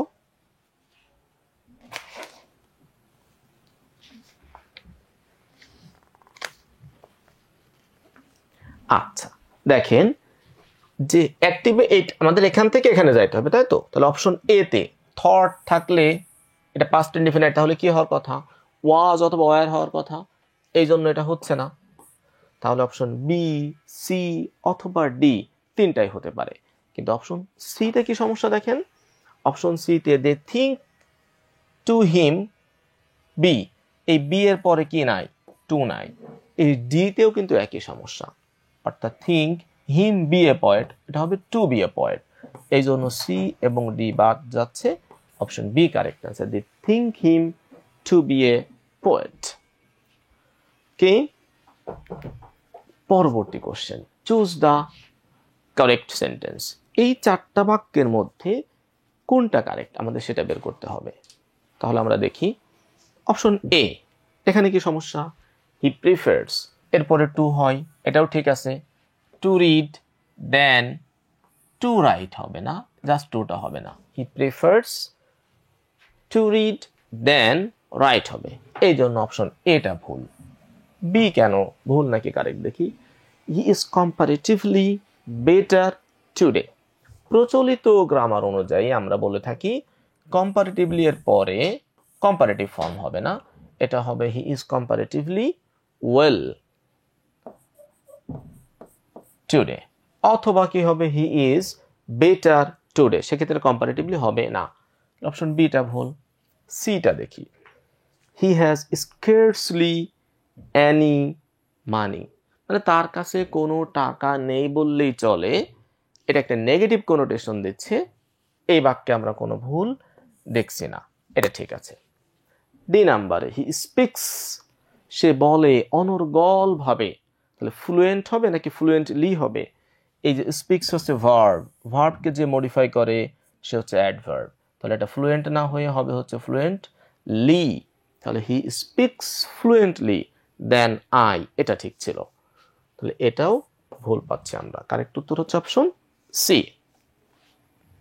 পরবর্তী question, the word naive. Naive মানে কি? এই যে সহজ সরল, মানে কি বলবো, সহজ সরল খোলামেলা ভোলা ভালা টাইপের লোককে আমরা বলে থাকি নেইভ। নেইভ মানে সহজ সরল, এটা কি মিনস সিম্পল? তাহলে এটা কম্পিটিটর মানে প্রতিযোগী, ডার্ক মানে অন্ধকার, আরডুয়াস, আরডুয়াস মানে হচ্ছে শ্রমসাধ্য কষ্টসাধ্য। দেখেন এর মধ্যে ডিইউ আছে না, তাহলে এই ডিইউতে চান্স পাওয়া কি? কষ্টসাধ্য। এই শব্দটা এইভাবে মনে রাখবো আমরা, আরডুয়াস মানে শ্রমসাধ্য কষ্টসাধ্য। দেখেন আরেকটা ওয়ার্ড আছে গ্রুয়েলিং, গ্রুয়েলিং, তাহলে এর মধ্যে কি আছে? আর ইউ আছে, তাহলে এই আর ইউতে চান্স পাওয়া কিন্তু খুবই শ্রমসাধ্য কষ্টসাধ্য। এই গ্রুয়েলিং আর আরডুয়াস দুইটাই হচ্ছে সিনোনিমাস ওয়ার্ড, তাহলে এটার মধ্যে আর ইউ আছে, এটার মধ্যে ডি ইউ আছে, ঠিক আছে। তাহলে আরডুয়াস মানে শ্রমসাধ্য কষ্টসাধ্য, আর গ্রুয়েলিং মানে হচ্ছে শ্রমসাধ্য বা কষ্টসাধ্য। দুইটা, একটার মধ্যে আর ইউ আছে আর একটার মধ্যে ডি ইউ আছে, তাহলে ডি ইউতে চান্স পাওয়া যেমন কষ্ট, আর ইউতে চান্স পাওয়া কিন্তু সেরকম কষ্ট, অন্যান্য জায়গাতেও চান্স পাওয়া কষ্ট নিঃসন্দেহে। তাহলে নেইভ মানে হচ্ছে সিম্পল। পরবর্তী, I like the oriental art. এই ওরিয়েন্টাল মানে কি বলেন তো? ওরিয়েন্টাল মানে হচ্ছে এই প্রাচ্য, মানে এই যে ভারত জাপান এই বাংলাদেশ শ্রীলঙ্কা চীন এই অঞ্চলটাকে বলা হয় ওরিয়েন্টাল। ওরিয়েন্টাল মানে তাহলে হচ্ছে ইস্টার্ন, মানে পূর্বের দিকের এই অঞ্চলটাকে বলে ওরিয়েন্টাল। অক্সিডেন্টাল মানে হচ্ছে এটার মানে হচ্ছে পশ্চিমা, পশ্চিমা বা ওয়েস্টার্ন। এই যে ওয়েস্টার্ন তো দেওয়াই রয়েছে, তাহলে অক্সিডেন্টাল মানে হচ্ছে পশ্চিমা, ইউরোপিয়ান মানে তো ইউরোপিয়ানই এটা। ওকে, তাহলে ওরিয়েন্টাল মানে হচ্ছে ইস্টার্ন বা প্রাচ্য। আচ্ছা, 6 number question, the news dash by BBC several times a day. বলতেছে একদিনে বিবিসি দ্বারা কয়েকবার নিউজ প্রকাশিত হয়ে থাকে। তাহলে ব্রডকাস্ট যদি হয় তাহলে এটা প্রেজেন্ট ইনডিফিনাইট টেন্সের ঘটনা, তাহলে ব্রডকাস্ট হওয়ার কথা ছিল, এই জন্য এটা হচ্ছে না। ব্রডকাস্টিং এটা নন ফাইনাইট ভার্ব, এই জন্য এটা বাদ। বিন, এখানেও কোনো ফাইনাইট ভার্ব নাই, ইজ ব্রডকাস্ট, এটা কারেক্ট উত্তর। অর্থাৎ দিনে কয়েকবার সংবাদ প্রচার করা হয়ে থাকে, সম্প্রচার করা হয়ে থাকে। ব্রডকাস্ট ভার্বটা হচ্ছে V1, V2, V3 তিনটাতেই সেম, ব্রডকাস্ট ব্রডকাস্ট ব্রডকাস্ট। কে, এই জন্য আনসার হচ্ছে সি। পরবর্তী কোশ্চেনে আসি আমরা, which of this is correct. এই প্রশ্নটা যথেষ্ট কনফিউজিং এবং একটু ভুল আছে প্রশ্নটাতে, তারপরেও এই ভুল টাইপের কোশ্চেন ইচ্ছাকৃতভাবেও মাঝে মাঝে দেওয়া হয়। তো এই কোশ্চেনটা আমরা মডেল টেস্টে আপনাদেরকে দিয়েছি, আপনি মোটামুটি ভুলটা ধরেও কিছুটা কাছাকাছি আনসার করতে পারেন কিনা, এটা ইচ্ছাকৃতভাবেই ভুল, এই কোশ্চেনটা এভাবে রাখা। মূলত which of this is correct, আমরা অপশন এ, বি এবং সি তিনটাই কারেক্ট দেখতেছি। দেখেন, no one of his friends, তাহলে এইখানে অফ প্রথম প্রিপোজিশন, সাবজেক্ট হচ্ছে ওয়ান, এই জন্য ভার্ব হয়েছে হ্যাজ, এটা correct. Option B, none of এর পরে ভার্ব সিঙ্গুলারও হতে পারে প্লুরালও হতে পারে, এটা নির্ভর করবে এই নান অফ এর পরে কি আছে তার উপর ভিত্তি করে। ঠিক আছে, none of his friends, none of his friends, এই যে নান অফ এর পরে কি বলেন তো, হিজ ফ্রেন্ডস, তাহলে এটা কি প্লুরাল, এই জন্য কোনোভাবেই এখানে কি হবে, হ্যাজ না হয়ে হ্যাভ হবে। ঠিক আছে, আমি ভুল বলেছি, এখানে তিনটা অপশনই কারেক্ট না, অপশন বিটা কিন্তু ভুল। তাহলে নান অফ এর পরে যদি প্লুরাল থাকে তাহলে ভার্ব প্লুরাল হবে, নান অফ এর পরে যদি ভার্ব সিঙ্গুলার, নাউনটা প্লুরাল থাকে তাহলে ভার্ব প্লুরাল, সিঙ্গুলার থাকলে ভার্ব সিঙ্গুলার। তাহলে এখানে ফ্রেন্ডস যেহেতু প্লুরাল, তাহলে এখানে হ্যাভ না হয়ে কি হবে, হ্যাজ হবে, এই জন্য অপশন বিটা ভুল। দেখেন, নান অফ হিজ ফ্রেন্ডস, এই যে নান অফ এর পর ফ্রেন্ডস আছে এই জন্য হ্যাভ হচ্ছে, তাহলে কারেক্ট উত্তর হচ্ছে option A and C. Clear? Okay, তাহলে কি বললাম, নান অফ এর পরে নাউন, নান অফ এর পরে ভার্বটা সিঙ্গুলারও হতে পারে প্লুরালও হতে পারে, এটা নির্ভর করবে নান অফ এর পরে এই নাউনটা সিঙ্গুলার নাকি প্লুরাল, সিঙ্গুলার হলে ভার্ব সিঙ্গুলার, প্লুরাল হলে verb plural. Okay, 8 number question, what offends the September night according to the poem September 1939। এই কবিতাটা কে লিখেছেন, W.S. অডেন। দ্বিতীয় বিশ্বযুদ্ধের ভয়াবহতা নিয়ে লেখা। দ্বিতীয় বিশ্বযুদ্ধের সময় মানুষের মনের মধ্যে কেমন ভয়ঙ্কর পরিস্থিতি সৃষ্টি ছিল সেটা নিয়ে কবিতাটা লেখা হয়েছে। তো এই কবিতা আমরা দেখেছি একদম শেষের দিকে, অফেন্ডস দ্য সেপ্টেম্বর নাইট, একটা লাইন আছে তাই না, কি মানে কি জিনিসকে অফেন্ড করে, মানে অফেন্ড দূষিত করে কি বলেন তো, মানে এই দূষিত মানে কোন জিনিস এই সেপ্টেম্বরের রাতগুলোকে দূষিত করে ফেলে, সেটা হচ্ছে দ্য অডর অফ ডেথ, মৃত্যুর গন্ধ হচ্ছে সেপ্টেম্বরের রাতগুলোকে দূষিত করেছিল। আনসার হবে C. Find out the correct sentence, correct sentence কোনটা আমাদের সেটা বের করতে হবে। এটা হচ্ছে অ্যাগ্রিমেন্ট থেকে, অ্যাগ্রিমেন্ট থেকে কিন্তু 2-1 বছর আগে একটা প্রশ্ন এসেছিল ঢাকা ইউনিভার্সিটিতে, অন্যান্য বিশ্ববিদ্যালয় নিয়মিত এসে থাকে। তাহলে অ্যাগ্রিমেন্টের নিয়মটা কি, এই বাক্যটা হচ্ছে কি অ্যাফার্মেটিভ বাক্য। অ্যাফার্মেটিভ বাক্য অ্যাগ্রিমেন্ট হয় অ্যান্ড এর পরে সো দিয়ে, তাহলে এখানে আমরা দেখতেছি অ্যান্ড এর পরে সো আছে নাই, অপশন বি তে দেখেন অ্যান্ড এর পরে সো আছে, অপশন ডি তে আসলে সিটা আগে বাদ, অ্যান্ড এর পরে সো নাই, এই জন্য এই দুইটা ভুল। তাহলে এবার দেখি বি এবং ডি, অ্যান্ড সো, সো এর পরে কি হবে অক্সিলিয়ারি ভার্ব তারপরে সাবজেক্ট, তাহলে অপশন বি তে ঠিক আছে। সি তে কি ভুল, সো এর পরে অক্সিলিয়ারি ভার্ব নাই। ক্লিয়ার? তাহলে সো ইজ হি, আগে সো, অ্যাফার্মেটিভ বাক্য হলে সো, নেগেটিভ বাক্য হলে নাইদার, এরপর অক্সিলিয়ারি ভার্ব, তারপর সাবজেক্ট, একদম সহজ। অ্যাফার্মেটিভ বাক্য হলে সো, নেগেটিভ বাক্য হলে নাইদার, এরপরে সেম, তারপরে অক্সিলিয়ারি ভার্ব, তারপরে কি সাবজেক্ট। এই হলো স্ট্রাকচার। সো অ্যাফার্মেটিভ বাক্য হলে সো, ডু, আই, এই টাইপের কোনো কিছু হবে। ওকে, 9 number, which one is correct sentence? Correct sentence কোনটি? আমাদের 10 নাম্বার প্রশ্নে কারেক্ট উত্তর কোনটা? দেখেন, অপশন এ তে দ্য জুরি, জুরি হচ্ছে কালেকটিভ নাউন, এজন্য ভার্ব সিঙ্গুলার হবে। ইজ গিভিং, তাহলে কালেকটিভ নাউন, এই জন্য এর পরিবর্তে ইটস বসেছে। ভার্ডিক্ট টুডে, ওনারা যেহেতু রায় দিচ্ছেন তাহলে একমত হয়ে, সাধারণত কালেকটিভে জুরি, টিম, এরা যখন একমত পোষণ করে তখন ভার্ব সিঙ্গুলার হয়, প্রোনাউনটা হয় কি সিঙ্গুলার, এই জন্য এটাও সিঙ্গুলার হয়েছে। তাহলে কারেক্ট উত্তর হচ্ছে অপশন এ। বিতে দেখেন জুরি আর, এটা যদি প্লুরাল হতো তাহলে এটা কি ইটস না হয়ে দেয়ার হবে, দ্য জুরিজ, এরকম কোনো কিছু হবে না। ঠিক আছে, জুরিজ কখনো হয় না, জুরি হয়। এখানে অপশন ডি তে দ্য জুরিজ হবে না, কারণ জুরিটা হচ্ছে কালেকটিভ নাউন, এটা প্লুরাল হয় না। পরবর্তীতে আসেন 11 number, we are proud of our freedom fighters. এটার ইন্টারোগেটিভ করতে হবে, আমরা আমাদের মুক্তিযোদ্ধাদেরকে নিয়ে গর্বিত। এটার এই টাইপের বাক্যগুলোকে যখন ইন্টারোগেটিভ করতে হয় তখন নেগেটিভ করে তারপর ইন্টারোগেটিভ করতে হয়। অর্থাৎ আমরা কি আমাদের মুক্তিযোদ্ধাদেরকে নিয়ে গর্বিত না, এরকম হবে ব্যাপারটা। তাহলে দেখেন এটার উত্তর কোনটা? অপশন এ তে দেখি, তাহলে are we proud of our freedom fighters, এটা হচ্ছে না, কারণ এখানে নেগেটিভ নাই। ঠিক আছে, অপশন বি তে are we not proud of our freedom fighters, answer হচ্ছে এটা ঠিক আছে, আর উই নট, এটা কারেক্ট উত্তর। তারপরে এটাতে কি সমস্যা? আর নট হবে না, আর এর পরে আগে সাবজেক্ট আসবে। ঠিক আছে, এই জন্য এটা হচ্ছে না। আর ডিতে কি ডোন্ট উই, এটা তো হবেই না, আর দিয়ে শুরু হবে বাক্যটা। আচ্ছা, তবে একটা জিনিস মনে রাখবো, এই যে প্রোনাউন থাকার কারণে প্রোনাউনের পরে হচ্ছে নট হয়, আর এখানে যদি নাউন থাকতো নাউনের আগে নট হয়। ঠিক আছে, প্রোনাউনের পরে নট হয়, নাউনের আগে নট হয় ইন্টারোগেটিভ বাক্যের ক্ষেত্রে। ঠিক আছে, এই জন্য অপশন সিটাও ভুল। 12 নাম্বার, ডিস্ট্রিবিউট মানে হচ্ছে বিতরণ করা। এটার ডিস্ট্রিবিউট, ইনস্টেড অফ ডিস্ট্রিবিউট এর পরিবর্তে আমরা কি বলতে পারি?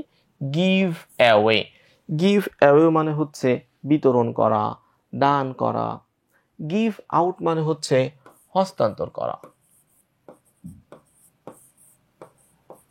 হস্তান্তর করা। গিভ আপ মানে কি? ছেড়ে দেওয়া, হাল ছেড়ে দেওয়া, আত্মসমর্পণ করা, এই টাইপের, হাল ছেড়ে দেওয়া, give up. At last we give up, আমরা সর্বশেষ ছেড়ে দিয়েছিলাম। গিভ আপ মানে বিতরণ করতে বললাম। গিভ ওভার, গিভ ওভার মানে হচ্ছে হস্তান্তর করা। সরি, আমি একটা ভুল বলেছি। এই গিভ আউট মানে হচ্ছে, গিভ আউট মানে হচ্ছে ঘোষণা করা, ঘোষণা করা, আর গিভ ওভার মানে হচ্ছে হস্তান্তর করা।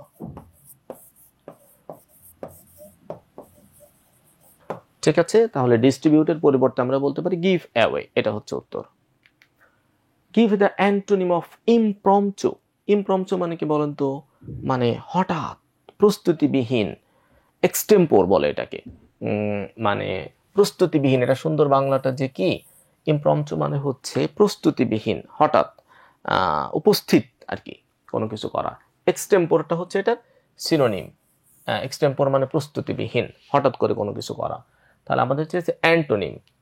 স্পন্টেনিয়াস মানে হচ্ছে স্বতঃস্ফূর্ত, এটাও কিন্তু হচ্ছে না। রিহার্সড, রিহার্সড মানে কোনো কিছু রিহার্সাল করা, মানে পূর্ব প্রস্তুতি সহ। তাহলে রিহার্সটা হচ্ছে এটার অ্যান্টোনিম, যেটাতে পূর্ব প্রস্তুতি নিয়ে করা হয়। নিউট্রাল মানে হতো স্বাভাবিক, নিউট্রাল নিরপেক্ষ। তাহলে ইমপ্রম্পচু মানে যদি কোনো কিছু প্রস্তুতিহীনভাবে করা হয় সেটাকে বলে ইমপ্রম্পচু। এটার অ্যান্টোনিম হচ্ছে রিহার্সড। if he is not interested we will dash the proposal. আচ্ছা, তাহলে সে যদি আগ্রহী না হয় আমরা কি করব? we will vacant. vacant মানে খালি, এটা হচ্ছে না, তাহলে অপশন এ বাদ। abandon মানে ত্যাগ করা বা বাদ দেওয়া, তাহলে we will abandon the proposal, আমরা তার প্রস্তাবটাকে কি করব? বাদ দেব। impulse মানে কি? impulse মানে হচ্ছে আবেগের বশবর্তী হয়ে কোনো কিছু করা, এই জন্য এটাও হচ্ছে না। রিমুভ মানে কোনো কিছু সরানো, রিমুভ দ্য প্রপোজাল হয় না, abandon the proposal মানে তার প্রস্তাবটাকে আমরা বাদ দিব, ত্যাগ করব বা পরিত্যাগ করব, এরকম অর্থ দেয়। ঠিক আছে, ওকে। পরবর্তী question, Jerry's mother was an dash. কি হবে বলেন তো এটা?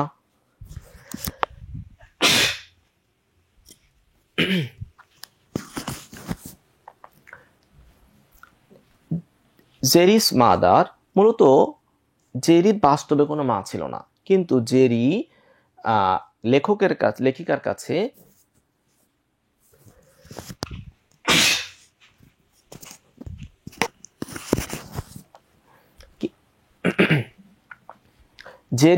লেখিকার কাছে অনেকটা মিথ্যার আশ্রয় নিয়ে বলেছিলেন তার মা আছে, এবং তার মা কোথায় বাস করে? ম্যানভিলে বাস করে। তো এটা মূলত জেরি মিথ্যা বলেছিলেন যাতে জেরির ব্যক্তিত্ব লেখিকার কাছে বজায় থাকে, লেখিকা যেন জেরির উপরে কোনো করুণা না করে। এই জন্য মূলত তার এই মা থাকার ব্যাপারটা ছিল সম্পূর্ণ কল্পনা প্রসূত, এই জন্য আমরা বলতে পারি এটা ইমাজিনেটিভ মাদার। ঠিক আছে, সরি, ইমাজিনারি মাদার। ইমাজিনেটিভ মানে তো উনি কল্পনা প্রবণ, আর এটা কাল্পনিক মা ছিল আর কি ওর, এই জন্য imaginary mother. Affectionate real mother তো হবে না। এক্সেন্ট্রিক মানে তো পাগলাটে টাইপের মা, উদ্ভট টাইপের মা, এটাও হচ্ছে না। ওকে প্রিয় শিক্ষার্থী, তাহলে আমরা মডেল টেস্ট 2 অনলাইন এবং অফলাইনের কোশ্চেনগুলো ব্যাখ্যা সহ সমাধান করলাম। সুপ্রিয় শিক্ষার্থীবৃন্দ, আসসালামু আলাইকুম। আপনাদের সকলকে স্বাগত জানাচ্ছি আজকের ক্লাসে। আজকে আমরা কি পড়তে যাচ্ছি? বেসিক্যালি আজকে আমরা পড়ব সাধারণ জ্ঞান বিষয়ের যে মডেল টেস্টগুলো নেওয়া হয়েছে অফলাইনে এবং অনলাইনে, সেই মডেল টেস্টেরই 2টা সেট কোশ্চেন আমরা বাছাই করেছি। মডেল টেস্ট 2, এই মডেল টেস্ট সেকেন্ড যেটা হয়েছে তার অফলাইন এবং অনলাইনের 2 সেট প্রশ্নের 30টা মোট 60টা সাধারণ জ্ঞান প্রশ্ন নিয়ে আজকে আমরা হাজির হয়েছি। আজকে আমরা আমাদের ক্লাসের পরবর্তী অংশে এই 60টা প্রশ্ন নিয়ে আমরা কথা বলবো ইনশাল্লাহ। এই 60টা প্রশ্ন আমরা সমাধান করব এবং ব্যাখ্যা করব। আমরা আশা করতেছি এই 60টা প্রশ্ন আমাদের পরবর্তীতে অ্যাডমিশন জার্নির যে পরীক্ষাগুলো আছে সেই পরীক্ষাগুলোতে অত্যন্ত সহায়ক প্রশ্ন হিসেবে কাজ করবে। ঠিক আছে, তো আমি সকলকে আহ্বান করতেছি আপনারা মনোযোগ দিয়ে আমাদের সাথে আজকের এই প্রশ্ন ব্যাংক যে সমাধান আমরা করছি মডেল টেস্ট 2 এর যে সমাধানটা আমরা করছি আমাদের সাথেই থাকবেন। এটি হতে পারে আপনাদের জন্য অনেক গুরুত্বপূর্ণ একটি সলভ ক্লাস। ঠিক আছে, ওকে, আমরা আর কথা না বাড়িয়ে আমরা শুরু করতেছি আমাদের মডেল টেস্ট 2 অফলাইন এবং অনলাইনে যে প্রশ্নগুলো আপনাদেরকে দেওয়া হয়েছিল বা পরীক্ষা নেওয়া হয়েছিল। আমাদের প্রথমে কোনটা আসছে? দেখতে পেলাম যে অফলাইন মডেল টেস্ট 2 এর অফলাইনে যে প্রশ্নগুলো করা হয়েছিল সেটি আমরা এখন আস্তে আস্তে সমাধান করতে যাচ্ছি। হ্যাঁ, আমাদের প্রথম প্রশ্ন, 2024 সালে কাইরোস গ্রন্থের জন্য ইন্টারন্যাশনাল বুকার পুরস্কার লাভ করেন কে? এখানে 4টা নাম আছে। 1 হ্যান ক্যাং দক্ষিণ কোরিয়া, বি সামান্থা হার্বে যুক্তরাজ্য, সি জেনি এরপেনবেক জার্মানি এবং ডি পল লিন্স যুক্তরাজ্য। এখানে 4টা অপশনের মধ্যে সঠিক উত্তর হবে অপশন গ,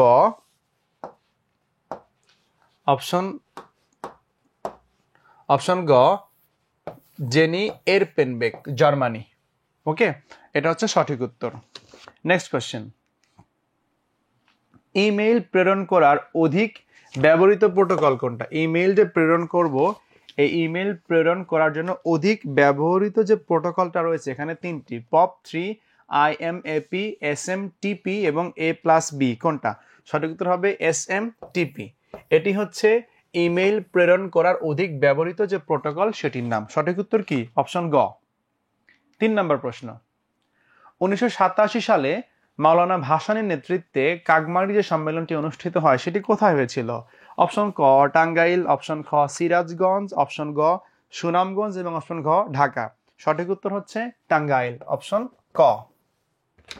নেক্সট কোশ্চেন, যুক্তরাষ্ট্রের বিখ্যাত টাইম ম্যাগাজিনের টাইম 100 নেক্সট 2024 তালিকায় স্থান পেয়েছে কোন বাংলাদেশী? এখানে 4টি অপশন আছে, নাহিদ ইসলাম, রিক্তা আক্তার বানু, ডক্টর মোহাম্মদ ইউনুস, ডক্টর রুম্মান চৌধুরী।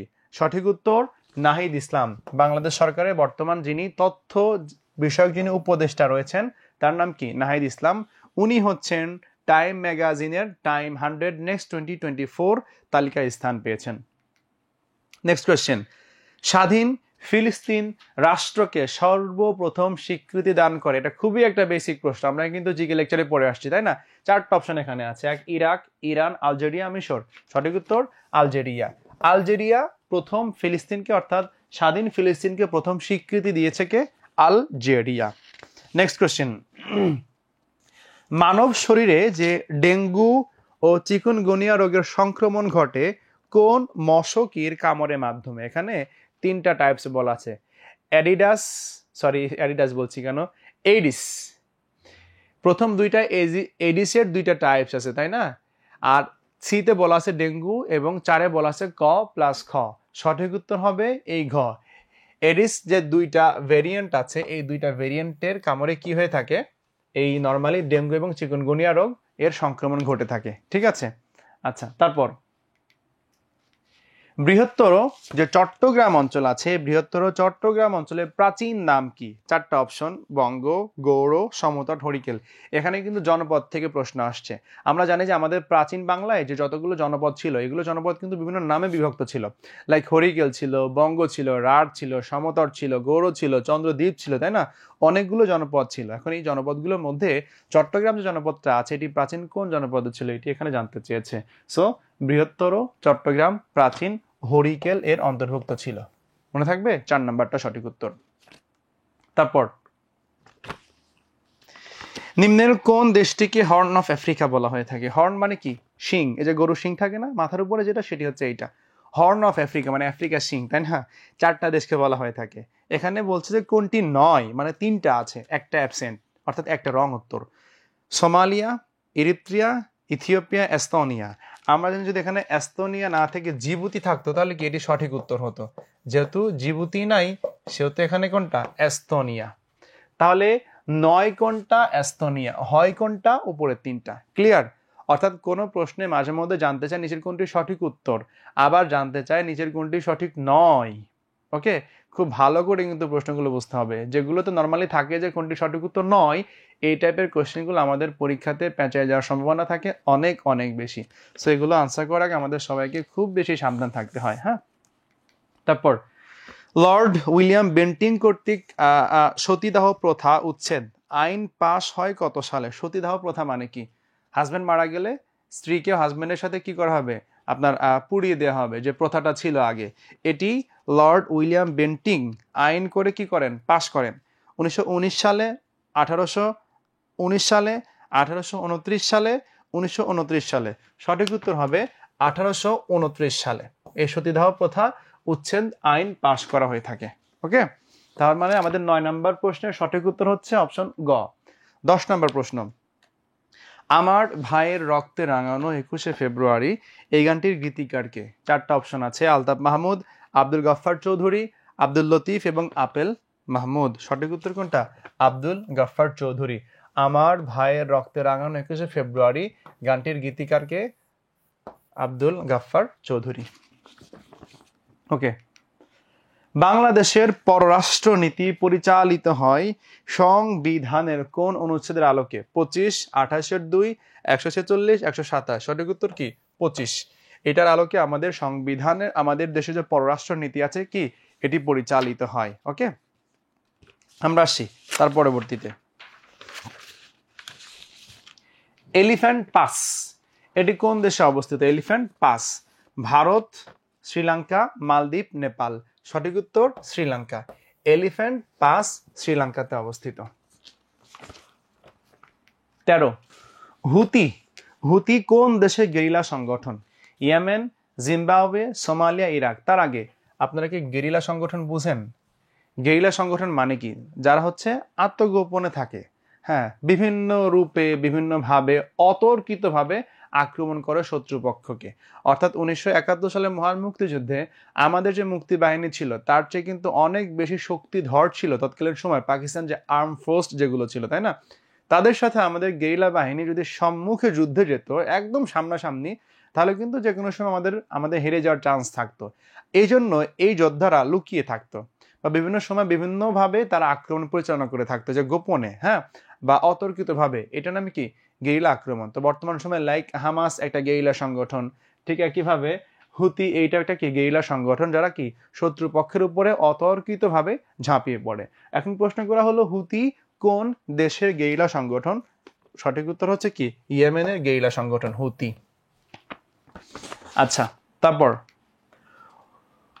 বৈষম্য বিরোধী ছাত্র আন্দোলন রিমেম্বারিং আওয়ার হিরোজ কর্মসূচি ঘোষণা করে কত তারিখে? মানে কি এখানে আন্দোলন করতে গিয়ে আমাদের অনেক মানুষ, অনেক ছাত্র জনতা তারা কি শহীদ হয়ে যায়, তাই না? পুরো জুলাই মাস ধরে কিন্তু তৎকালীন সময় যে পুলিশ এবং সন্ত্রাসী বাহিনী ছিল তারা ছাত্র জনতার উপরে কি অতর্কিত আক্রমণ চালায়, অনেক মানুষ শহীদ হয়ে যায়। এই শহীদদেরকে স্মরণ করে একটা প্রোগ্রাম করা হয়, সেই প্রোগ্রামের নাম হচ্ছে রিমেম্বারিং আওয়ার হিরোজ। এই রিমেম্বারিং আওয়ার হিরোজ বা আমাদের হিরোদেরকে যে আমরা স্মরণ করতেছি, এই কর্মসূচিটা আসলে কবে করা হয়েছে? এখানে 4টা অপশন আছে: 6 জুলাই, 17 জুলাই, 30 জুলাই এবং ঘ 31 জুলাই। সঠিক উত্তর কোনটা হবে? 31 জুলাই। এই জুলাই মাসের 31 তারিখে রিমেম্বারিং আওয়ার হিরোজ কর্মসূচি এটি ঘোষণা করা হয়। ওকে, ঠিক আছে। নেক্সট কোয়েশ্চেন, দেশের জিডিপিতে কোন খাতের অবদান সবচেয়ে বেশি? সেবা, শিল্প, কৃষি, তৈরি পোশাক। এটি খুবই সিম্পল কোশ্চেন। সেবা খাতের অবদান কি সবচেয়ে বেশি? সঠিক উত্তর ক সেবা। মুক্তিযুদ্ধের সময় 2 নম্বর যে সেক্টর ছিল, এই সেক্টরের কমান্ডার কে ছিল? Major Ziaur Rahman, major M A Manzur, major K M Shafiullah, major Khaled Mosharraf. আমরা জানি 2 নম্বর সেক্টর কমান্ডার কে ছিল? মেজর খালেদ মোশাররফ। এরপর 2024 সালে বাংলাদেশের বর্ণাঢ্যদের সহায়তার জন্য কনসার্ট ফর নিউ বাংলাদেশ আয়োজিত হয় কোথায়? New York, London, Paris, Washington DC. সঠিক উত্তর কি লন্ডন। আমাদের যে রিসেন্ট যে বন্যাটা হয়ে গেল, ভারত যে তাদের স্বেচ্ছাচারের জায়গা থেকে যে বাঁধ খুলে দিয়েছিল, যার জন্য আমাদের দেশে কি আচমকা বন্যা হয়ে যায়, এই বন্যার ফান্ড রাইজ করার জন্য কিন্তু একটা কনসার্ট হয়, যার নাম হচ্ছে কনসার্ট ফর নিউ বাংলাদেশ। এই কনটেক্সট থেকে কোশ্চেনটা করা হয়েছে যে বন্যাকে টার্গেট করে যে কনসার্টটা করা হয়েছে, কনসার্ট ফর নিউ বাংলাদেশ, এটি আসলে কোথায় হয়েছে? New York, London, Paris, Washington DC. আমরা জানলাম সঠিক উত্তর কোনটা? লন্ডন। নেক্সট কোয়েশ্চেন, বাংলাদেশের মিঠা পানির মাছের প্রধান উৎস কি? বাংলাদেশের মিঠা পানির মাছের প্রধান উৎস এখানে বলা হলো 4টা: চলন বিল, আড়িয়ার বিল, তামা বিল, ভবদহ বিল। সঠিক উত্তর কি চলন বিল। বাংলাদেশের মিঠা পানির মাছের প্রধান উৎস কোনটা? চলন বিল। এরপর দেশের প্রথম জাদুঘর কোনটা? জাতীয় জাদুঘর, বরেন্দ্র জাদুঘর, মুক্তিযুদ্ধ জাদুঘর, গণহত্যা জাদুঘর। আমরা জানি রাজশাহীতে অবস্থিত বরেন্দ্র জাদুঘরটা হচ্ছে কি সর্বপ্রথম। তাহলে সঠিক উত্তর কোনটা? সঠিক উত্তর খ বরেন্দ্র জাদুঘর। নেক্সট, এস এম সুলতানের চিত্রকর্ম কোনটা? এখানে 4টা অপশন আছে: 3 কন্যা, সংগ্রাম, চর দখল, দেশ আজ বিশ্ব বেহায়ার খপ্পরে। সঠিক উত্তর কোনটা? সঠিক উত্তর হবে কি চর দখল। চর দখল এটি কি সঠিক উত্তর। তারপর মুক্তিযুদ্ধ ভিত্তিক প্রথম যে ভাস্কর্য রয়েছে তার নাম কি? সংসপ্তক, অপরাজেয় বাংলা, জাগ্রত চৌরঙ্গী, আর কি স্বাধীনতা সংগ্রাম। সঠিক উত্তর সি জাগ্রত চৌরঙ্গী। তারপর বাংলাদেশ ভারত সমুদ্র সীমা বিরোধ নিষ্পত্তি হয় কোন আদালতে? এখানে 4টি অপশন আছে: 1 আন্তর্জাতিক আদালত আইসিজে, বি স্থায়ী সালিসি আদালত পিসিএ, এরপর 3 আন্তর্জাতিক অপরাধ আদালত আইসিসি, এরপর ঘ সমুদ্র আইন বিষয়ক আন্তর্জাতিক আদালত ইটলস। তাহলে 22-এর সঠিক উত্তর হবে বি স্থায়ী সালিসি আদালত।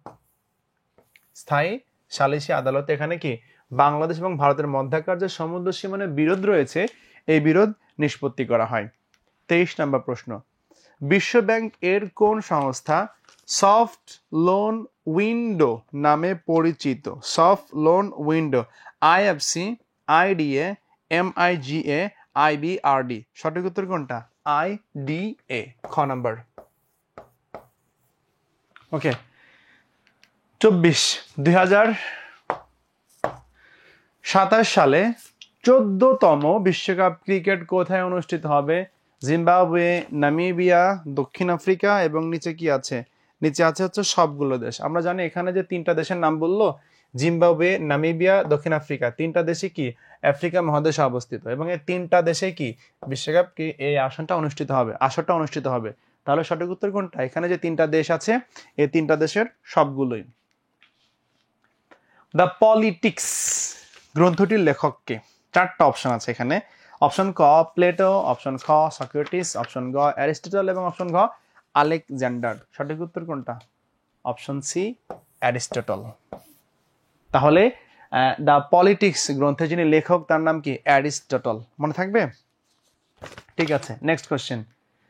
সম্প্রতি সিরিয়ায় গণ অভ্যুত্থানে নেতৃত্ব দানকারী বিদ্রোহী গ্রুপ হায়াত তাহরির আল শামস HTS এর প্রধানকে?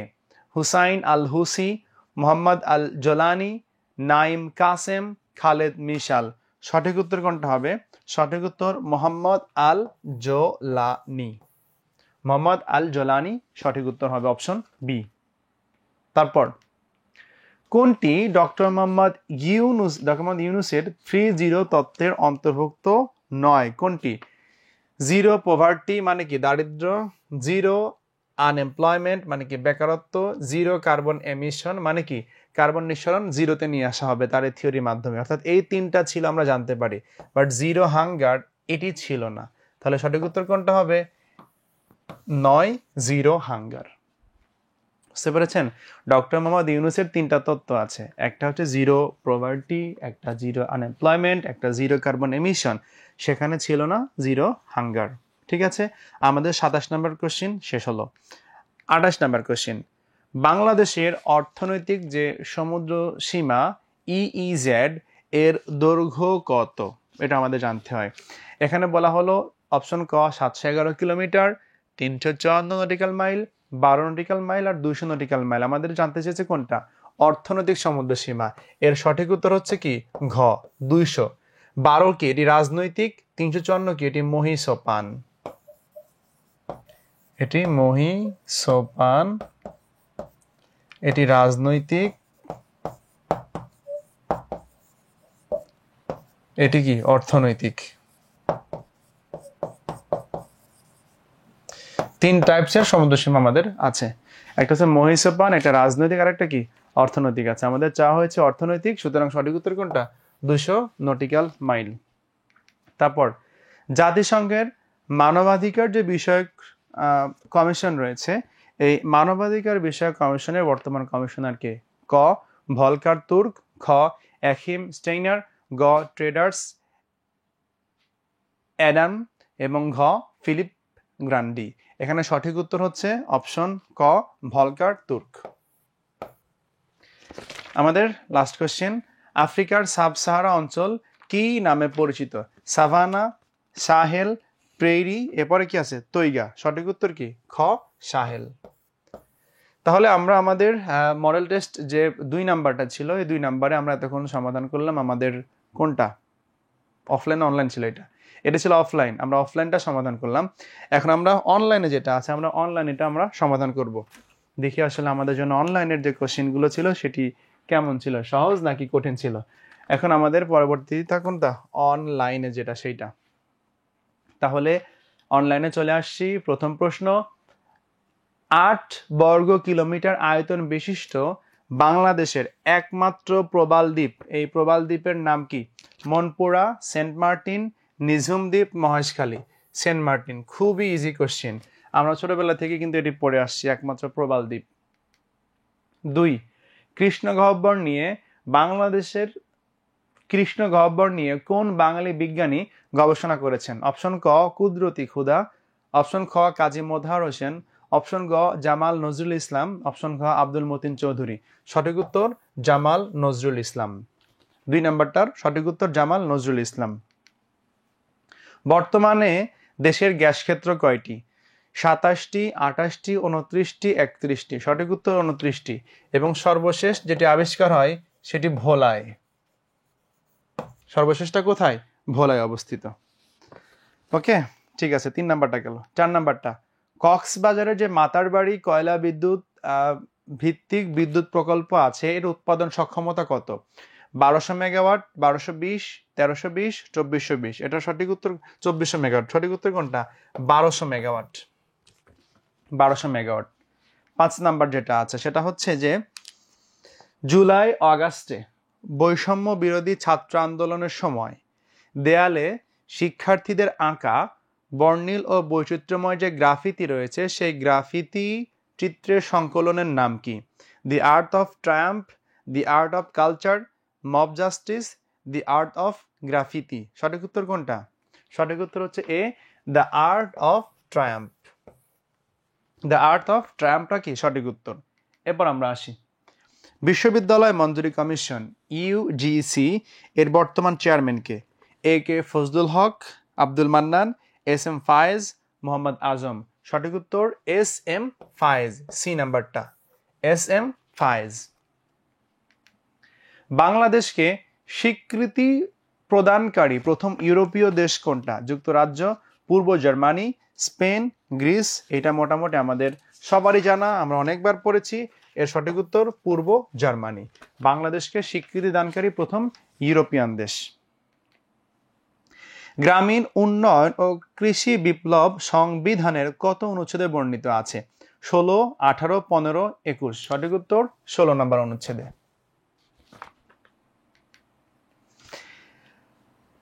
এরপরে কি আছে? হাজারছড়া ঝর্ণা কোন জেলায় অবস্থিত? রাঙামাটি, বান্দরবান, খাগড়াছড়ি, চট্টগ্রাম। এটি সঠিক উত্তর হচ্ছে রাঙামাটি জেলায় অবস্থিত। শিখা পত্রিকায় লিখা জ্ঞান যেখানে সীমাবদ্ধ, বুদ্ধি সেখানে আড়ষ্ট, মুক্তি সেখানে অসম্ভব, এটি কোন আন্দোলনের স্লোগান? এখানে 4টা অপশন আছে। বুদ্ধির মুক্তি আন্দোলন, শিক্ষা আন্দোলন, ভাষা আন্দোলন, গণনাট্য আন্দোলন। আমরা আসলে যদি এই আন্দোলনের প্রেক্ষাপটের দিকে খেয়াল করি তাহলে দেখতে পাবো 1926 সালে মূলত এই আন্দোলনটা আসলে শুরু হয়। এই আন্দোলনটা কিসের বিরুদ্ধে ছিল? যে বুদ্ধির মুক্তি যে আন্দোলনটা ছিল এটি হচ্ছে মূলত ধর্মান্ধতা, অশিক্ষা, কুসংস্কার দূর করা এবং যুক্তিবাদ ভিত্তিক যে ইহজাগতিক চিন্তা এটি প্রতিষ্ঠা করা। হ্যাঁ, এই আন্দোলনটা আসলে হয় মূলত কুসংস্কারের বিরুদ্ধে গিয়ে, ধর্মান্ধতার বিরুদ্ধে গিয়ে এই আন্দোলনটা আসলে পরিণতি লাভ করে। ঠিক আছে, এই আন্দোলনের যারা মেইন সদস্য ছিল তারা কারা ছিলেন? আমরা দেখতে পাই তারা ছিলেন যে কাজী আব্দুল ওয়াদুদ, আবুল ফজল, ডক্টর মোহাম্মদ শহীদুল্লাহ, কাজী মোতাহার হোসেন, কাজী নজরুল ইসলাম এবং কি আব্দুল কাদির। এই আন্দোলনের কিন্তু একটি মুখপত্র বের হতো যার নাম শিখা। আর এই শিখার প্রথম পৃষ্ঠায় লেখা থাকতো এই স্লোগানটা কি? জ্ঞান যেখানে সীমাবদ্ধ, বুদ্ধি সেখানে আড়ষ্ট, মুক্তি সেখানে অসম্ভব। এটি কিসের? বুদ্ধির মুক্তি আন্দোলনের। মনে থাকবে? আচ্ছা, রাজশাহী বিশ্ববিদ্যালয়ের যে শহীদ মিনারটি রয়েছে এই শহীদ মিনারের আসলে নকশা করেন কে? শিল্পী ফণীভূষণ, শিল্পী মুর্তজা বশির, শিল্পী নিতুন কুণ্ডু, স্থপতি খায়রুল এনাম। সঠিক উত্তরটা হচ্ছে স্থপতি খায়রুল এনাম। রাজশাহী ইউনিভার্সিটির যে শহীদ মিনারটা আছে উনি সেটি এস্টাবলিশ করেন বা উনি সেটি নকশা করেন। রাষ্ট্রপতি কর্তৃক যে আইন সেটিকে কি বলা হয়? আইন, সংবিধান, অধ্যাদেশ, বিল, এটিকে বলা হয় অধ্যাদেশ। রাষ্ট্রপতি কর্তৃক জারিকৃত আইনকে বলা হয় কি? অধ্যাদেশ। জাতীয় আয়কর দিবস পালন করা হয় কত তারিখে? আসলে এই কোশ্চেনটা এখানে আমাদেরকে একটু অ্যানালাইসিস করতে হবে। আমরা দেখতে পাই যে 2016 সালের পূর্বে 15 যে সেপ্টেম্বর রয়েছে, 15 সেপ্টেম্বর 2016 সালের পূর্ব পর্যন্ত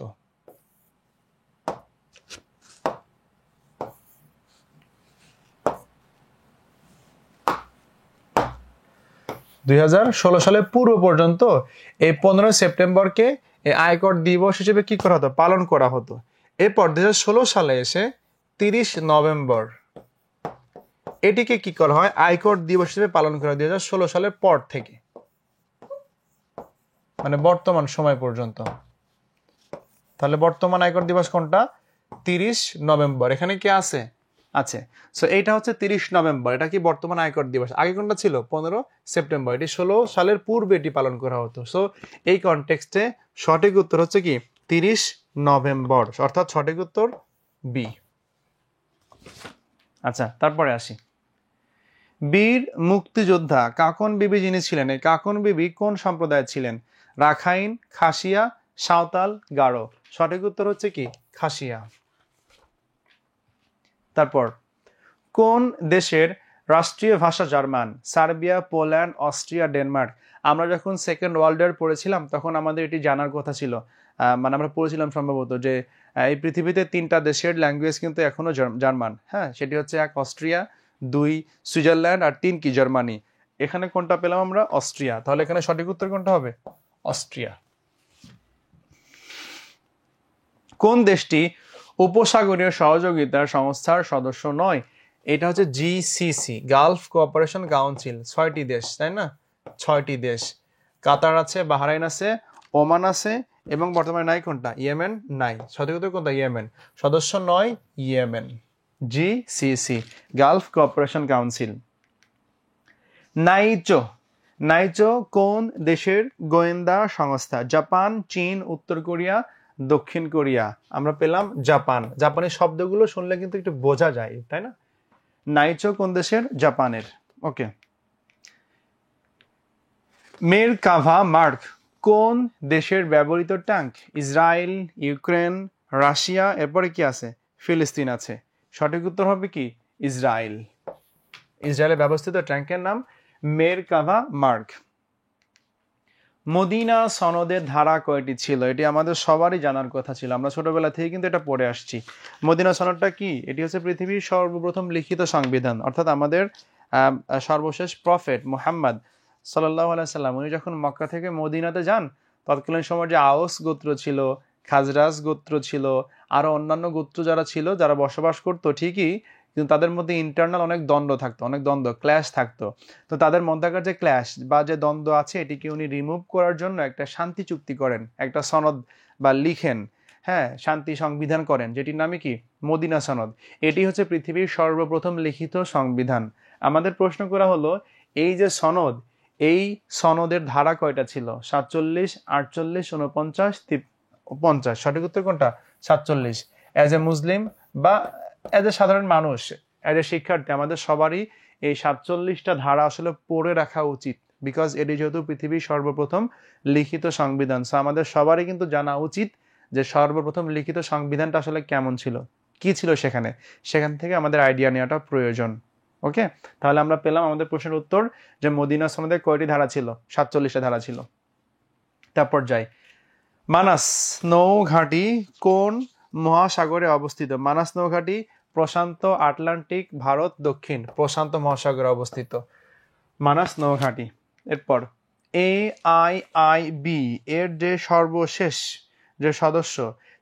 সদস্য দেশ ইসরায়েল, জিবুতি, বেলারুশ, আলজেরিয়া। সর্বশেষ জিবুতি, এবং এটি হচ্ছে কি 98তম সদস্য। ওকে, তারপর কমনওয়েলথ এর পরবর্তী প্রধান কে হবেন? Patricia Janet Scotland, Ursula von der Leyen, Shirley Ayorkor Botchwey, এবং মার্ক রুটে। এখানে 4টা অপশন আছে। 4টা অপশনের মধ্যে সঠিক উত্তর কোনটা? সঠিক উত্তর হচ্ছে অপশন গ, শার্লি আয়রকচ বচওয়েক। এটি হচ্ছে কমনওয়েলথ এর পরবর্তী প্রধান। 23, প্যারিস অলিম্পিকে যুক্তরাষ্ট্র কতটি পদক জয় করে? 124, 122, 126, 128। সঠিক উত্তর হচ্ছে 126টি। দেখছেন, তারা অলিম্পিকে পদক জয় করতেছে, আমরা তো জয় করতে পারতেছি না, বরং ওরা কয়টা জয় করতেছে এটা আমরা পড়তেছি। কবে যে আমরা অলিম্পিক জিতবো আল্লাহ জানে, আমাদের জেতা উচিত, তাই না? আচ্ছা, প্যারিস অলিম্পিকে যুক্তরাষ্ট্র কয়টি পদক জয় করেছে? 126টা। পাকিস্তানের বিপক্ষে টেস্ট জয়ে প্লেয়ার অব দ্য সিরিজ হয়েছেন কোন খেলোয়াড়? মুশফিকুর রহিম, লিটন কুমার দাস, মেহেদী হাসান মিরাজ, এবং সর্বশেষ শেখ মাহাদি। সঠিক উত্তর হচ্ছে মেহেদী হাসান মিরাজ। সঠিক উত্তর মেহেদী হাসান মিরাজ। উনি হচ্ছে পাকিস্তানের বিপক্ষে যে টেস্ট ছিল, এই টেস্টের উনি কি প্লেয়ার অব দ্য সিরিজ হয়েছেন। এরপর life is a tale told by an idiot কোন নাটকের সংলাপ? Macbeth, Hamlet, Julius Caesar, Merchant of Venice. এটা আসলে কার? এই যে life is a tale told by an idiot, এটি দিয়ে মূলত লাইফ ইজ মিনিংলেস, হ্যাঁ, এটি আসলে বোঝানো হয় বা এটি ব্যবহার করা হয়েছে। আমরা দেখতে পাই এটি হচ্ছে উইলিয়াম শেক্সপিয়র, তিনি যে রচনা করেছেন তার রচনা। এখানে অপশন এ তে আছে ম্যাকবেথ। এই ম্যাকবেথ যে নাটক রয়েছে সেই নাটকেরই এটি সংলাপ। Life is a tale told by an idiot. The Madonna and child চিত্রকর্মটি কে অঙ্কন করেছেন? Leonardo da Vinci, Pablo Picasso, Michelangelo এবং শেষ ভিনসেন্ট ভ্যান গগ। আসলে কে রচনা করেছেন? এই বিখ্যাত চিত্রকর্মটি অঙ্কন করেছেন Michelangelo. The Madonna and child. Okay, পরবর্তী যেটা আছে টেলিকনফারেন্সিং, এটি উদ্ভাবন করেন কে? John Baird, Paul Berg, George Devol এবং মরি টার্ফ। কে রয়েছে? মরি টার্ফ, সঠিক উত্তর। তারপরেরটা, মার্কিন সংবিধান এই পর্যন্ত কতবার সংশোধন করা হয়েছে? মার্কিন সংবিধান কতবার সংশোধন করা হয়েছে? অপশন এ 25 বার, অপশন বি 26 বার, অপশন সি 27, অপশন ডি 28। সঠিক উত্তর হচ্ছে 27 বার। এগুলো মেমোরাইজিং কোশ্চেন, তাই না? এগুলো অ্যানালিটিক্যাল না, এগুলো পড়লেই মনে থাকে কম বেশি আমাদের সবারই। কত সালে সর্বপ্রথম ব্যালন ডিয়ার চালু করা হয়? কত সালে সর্বপ্রথম? 1954, 55, 56, 57। সঠিক উত্তর হচ্ছে 1956 সালে সর্বপ্রথম ব্যালন ডিয়ার চালু করা হয়। সর্বশেষ কোশ্চেন আমাদের, 2030 সালে 25তম ফুটবল বিশ্বকাপের আয়োজক কে? কাতার, যুক্তরাষ্ট্র, Canada, Mexico, Spain, Portugal, Morocco, Saudi Arab. আমরা জানি এককভাবে 2034 সালে আয়োজন করবে কারা? Saudi Arab. তাহলে সঠিক উত্তর কোনটা? Saudi Arab. এরই মাধ্যমে আমাদের মডেল টেস্টের অফলাইনে এবং অনলাইনে যে দুইটা কোশ্চেন ছিল, এই দুইটা কোশ্চেন আমরা সমাধান করলাম। আশা করতেছি আপনারা সমাধানের মাধ্যমে মোটামুটি ভাবে অনেক কিছুই বুঝতে পেরেছেন। সো যে কোশ্চেনগুলো আজকে আমরা পড়লাম, এই কোশ্চেনগুলো আপনাদের অ্যাডমিশন টেস্টের জন্য বেশ জরুরি, খুবই গুরুত্বপূর্ণ। এই কোশ্চেনটা যে হুবহু আসবে ব্যাপারটা কিন্তু এমন না। ব্যাপারটা এমনও হতে পারে যে এই প্রশ্নটা কোন টপিক থেকে আসছে, ইতিহাস থেকে আসছে নাকি ভাস্কর্য থেকে আসছে নাকি জনপদ থেকে আসছে, কোন টপিক থেকে আসছে, ওই টপিকগুলো খুব গুরুত্বপূর্ণ। সুতরাং এই কোশ্চেনগুলো যখন আপনি সলভ করবেন, একটা প্রশ্ন সমাধান করলে কিন্তু সেই সমাধানের সাথে সাথে আনুষঙ্গিক আপনি অনেকগুলো তথ্য জানতে পারতেছেন, তাই না? অর্থাৎ একটা প্রশ্ন সমাধান করলে আরও 10টা প্রশ্ন আনসার করা যায়, এরকম তথ্য আপনি অ্যানালিটিক্যাল জায়গা থেকে বুঝতে পারতেছেন। সুতরাং মনোযোগ দিয়ে যে প্রশ্নগুলো আপনারা পড়েছেন বা পরীক্ষা দিয়েছেন এগুলি আবার সলভ করেন, আবার পড়েন, বারবার দেখেন। শেষ মুহূর্তে এসে আপনার যে প্রিপারেশন, এটিকে শানিত করার জন্য বারবার আপনারা প্র্যাকটিস করার চেষ্টা করেন, বেশি বেশি প্র্যাকটিস করার চেষ্টা করেন, বেশি বেশি ভুল করেন, আর ভুলের মাধ্যমে আপনি আপনার প্রিপারেশনটাকে সর্বোচ্চ পাকাপোক্ত জায়গাতে নিয়ে যান। আপনাদের সকলের জন্য অনেক অনেক শুভকামনা জানিয়ে আজকের মডেল টেস্টের যে সমাধান, এই ক্লাসটি এখানে শেষ করছি। সবাই ভালো থাকবেন, সুস্থ থাকবেন, সুন্দর থাকবেন। আসসালামু আলাইকুম।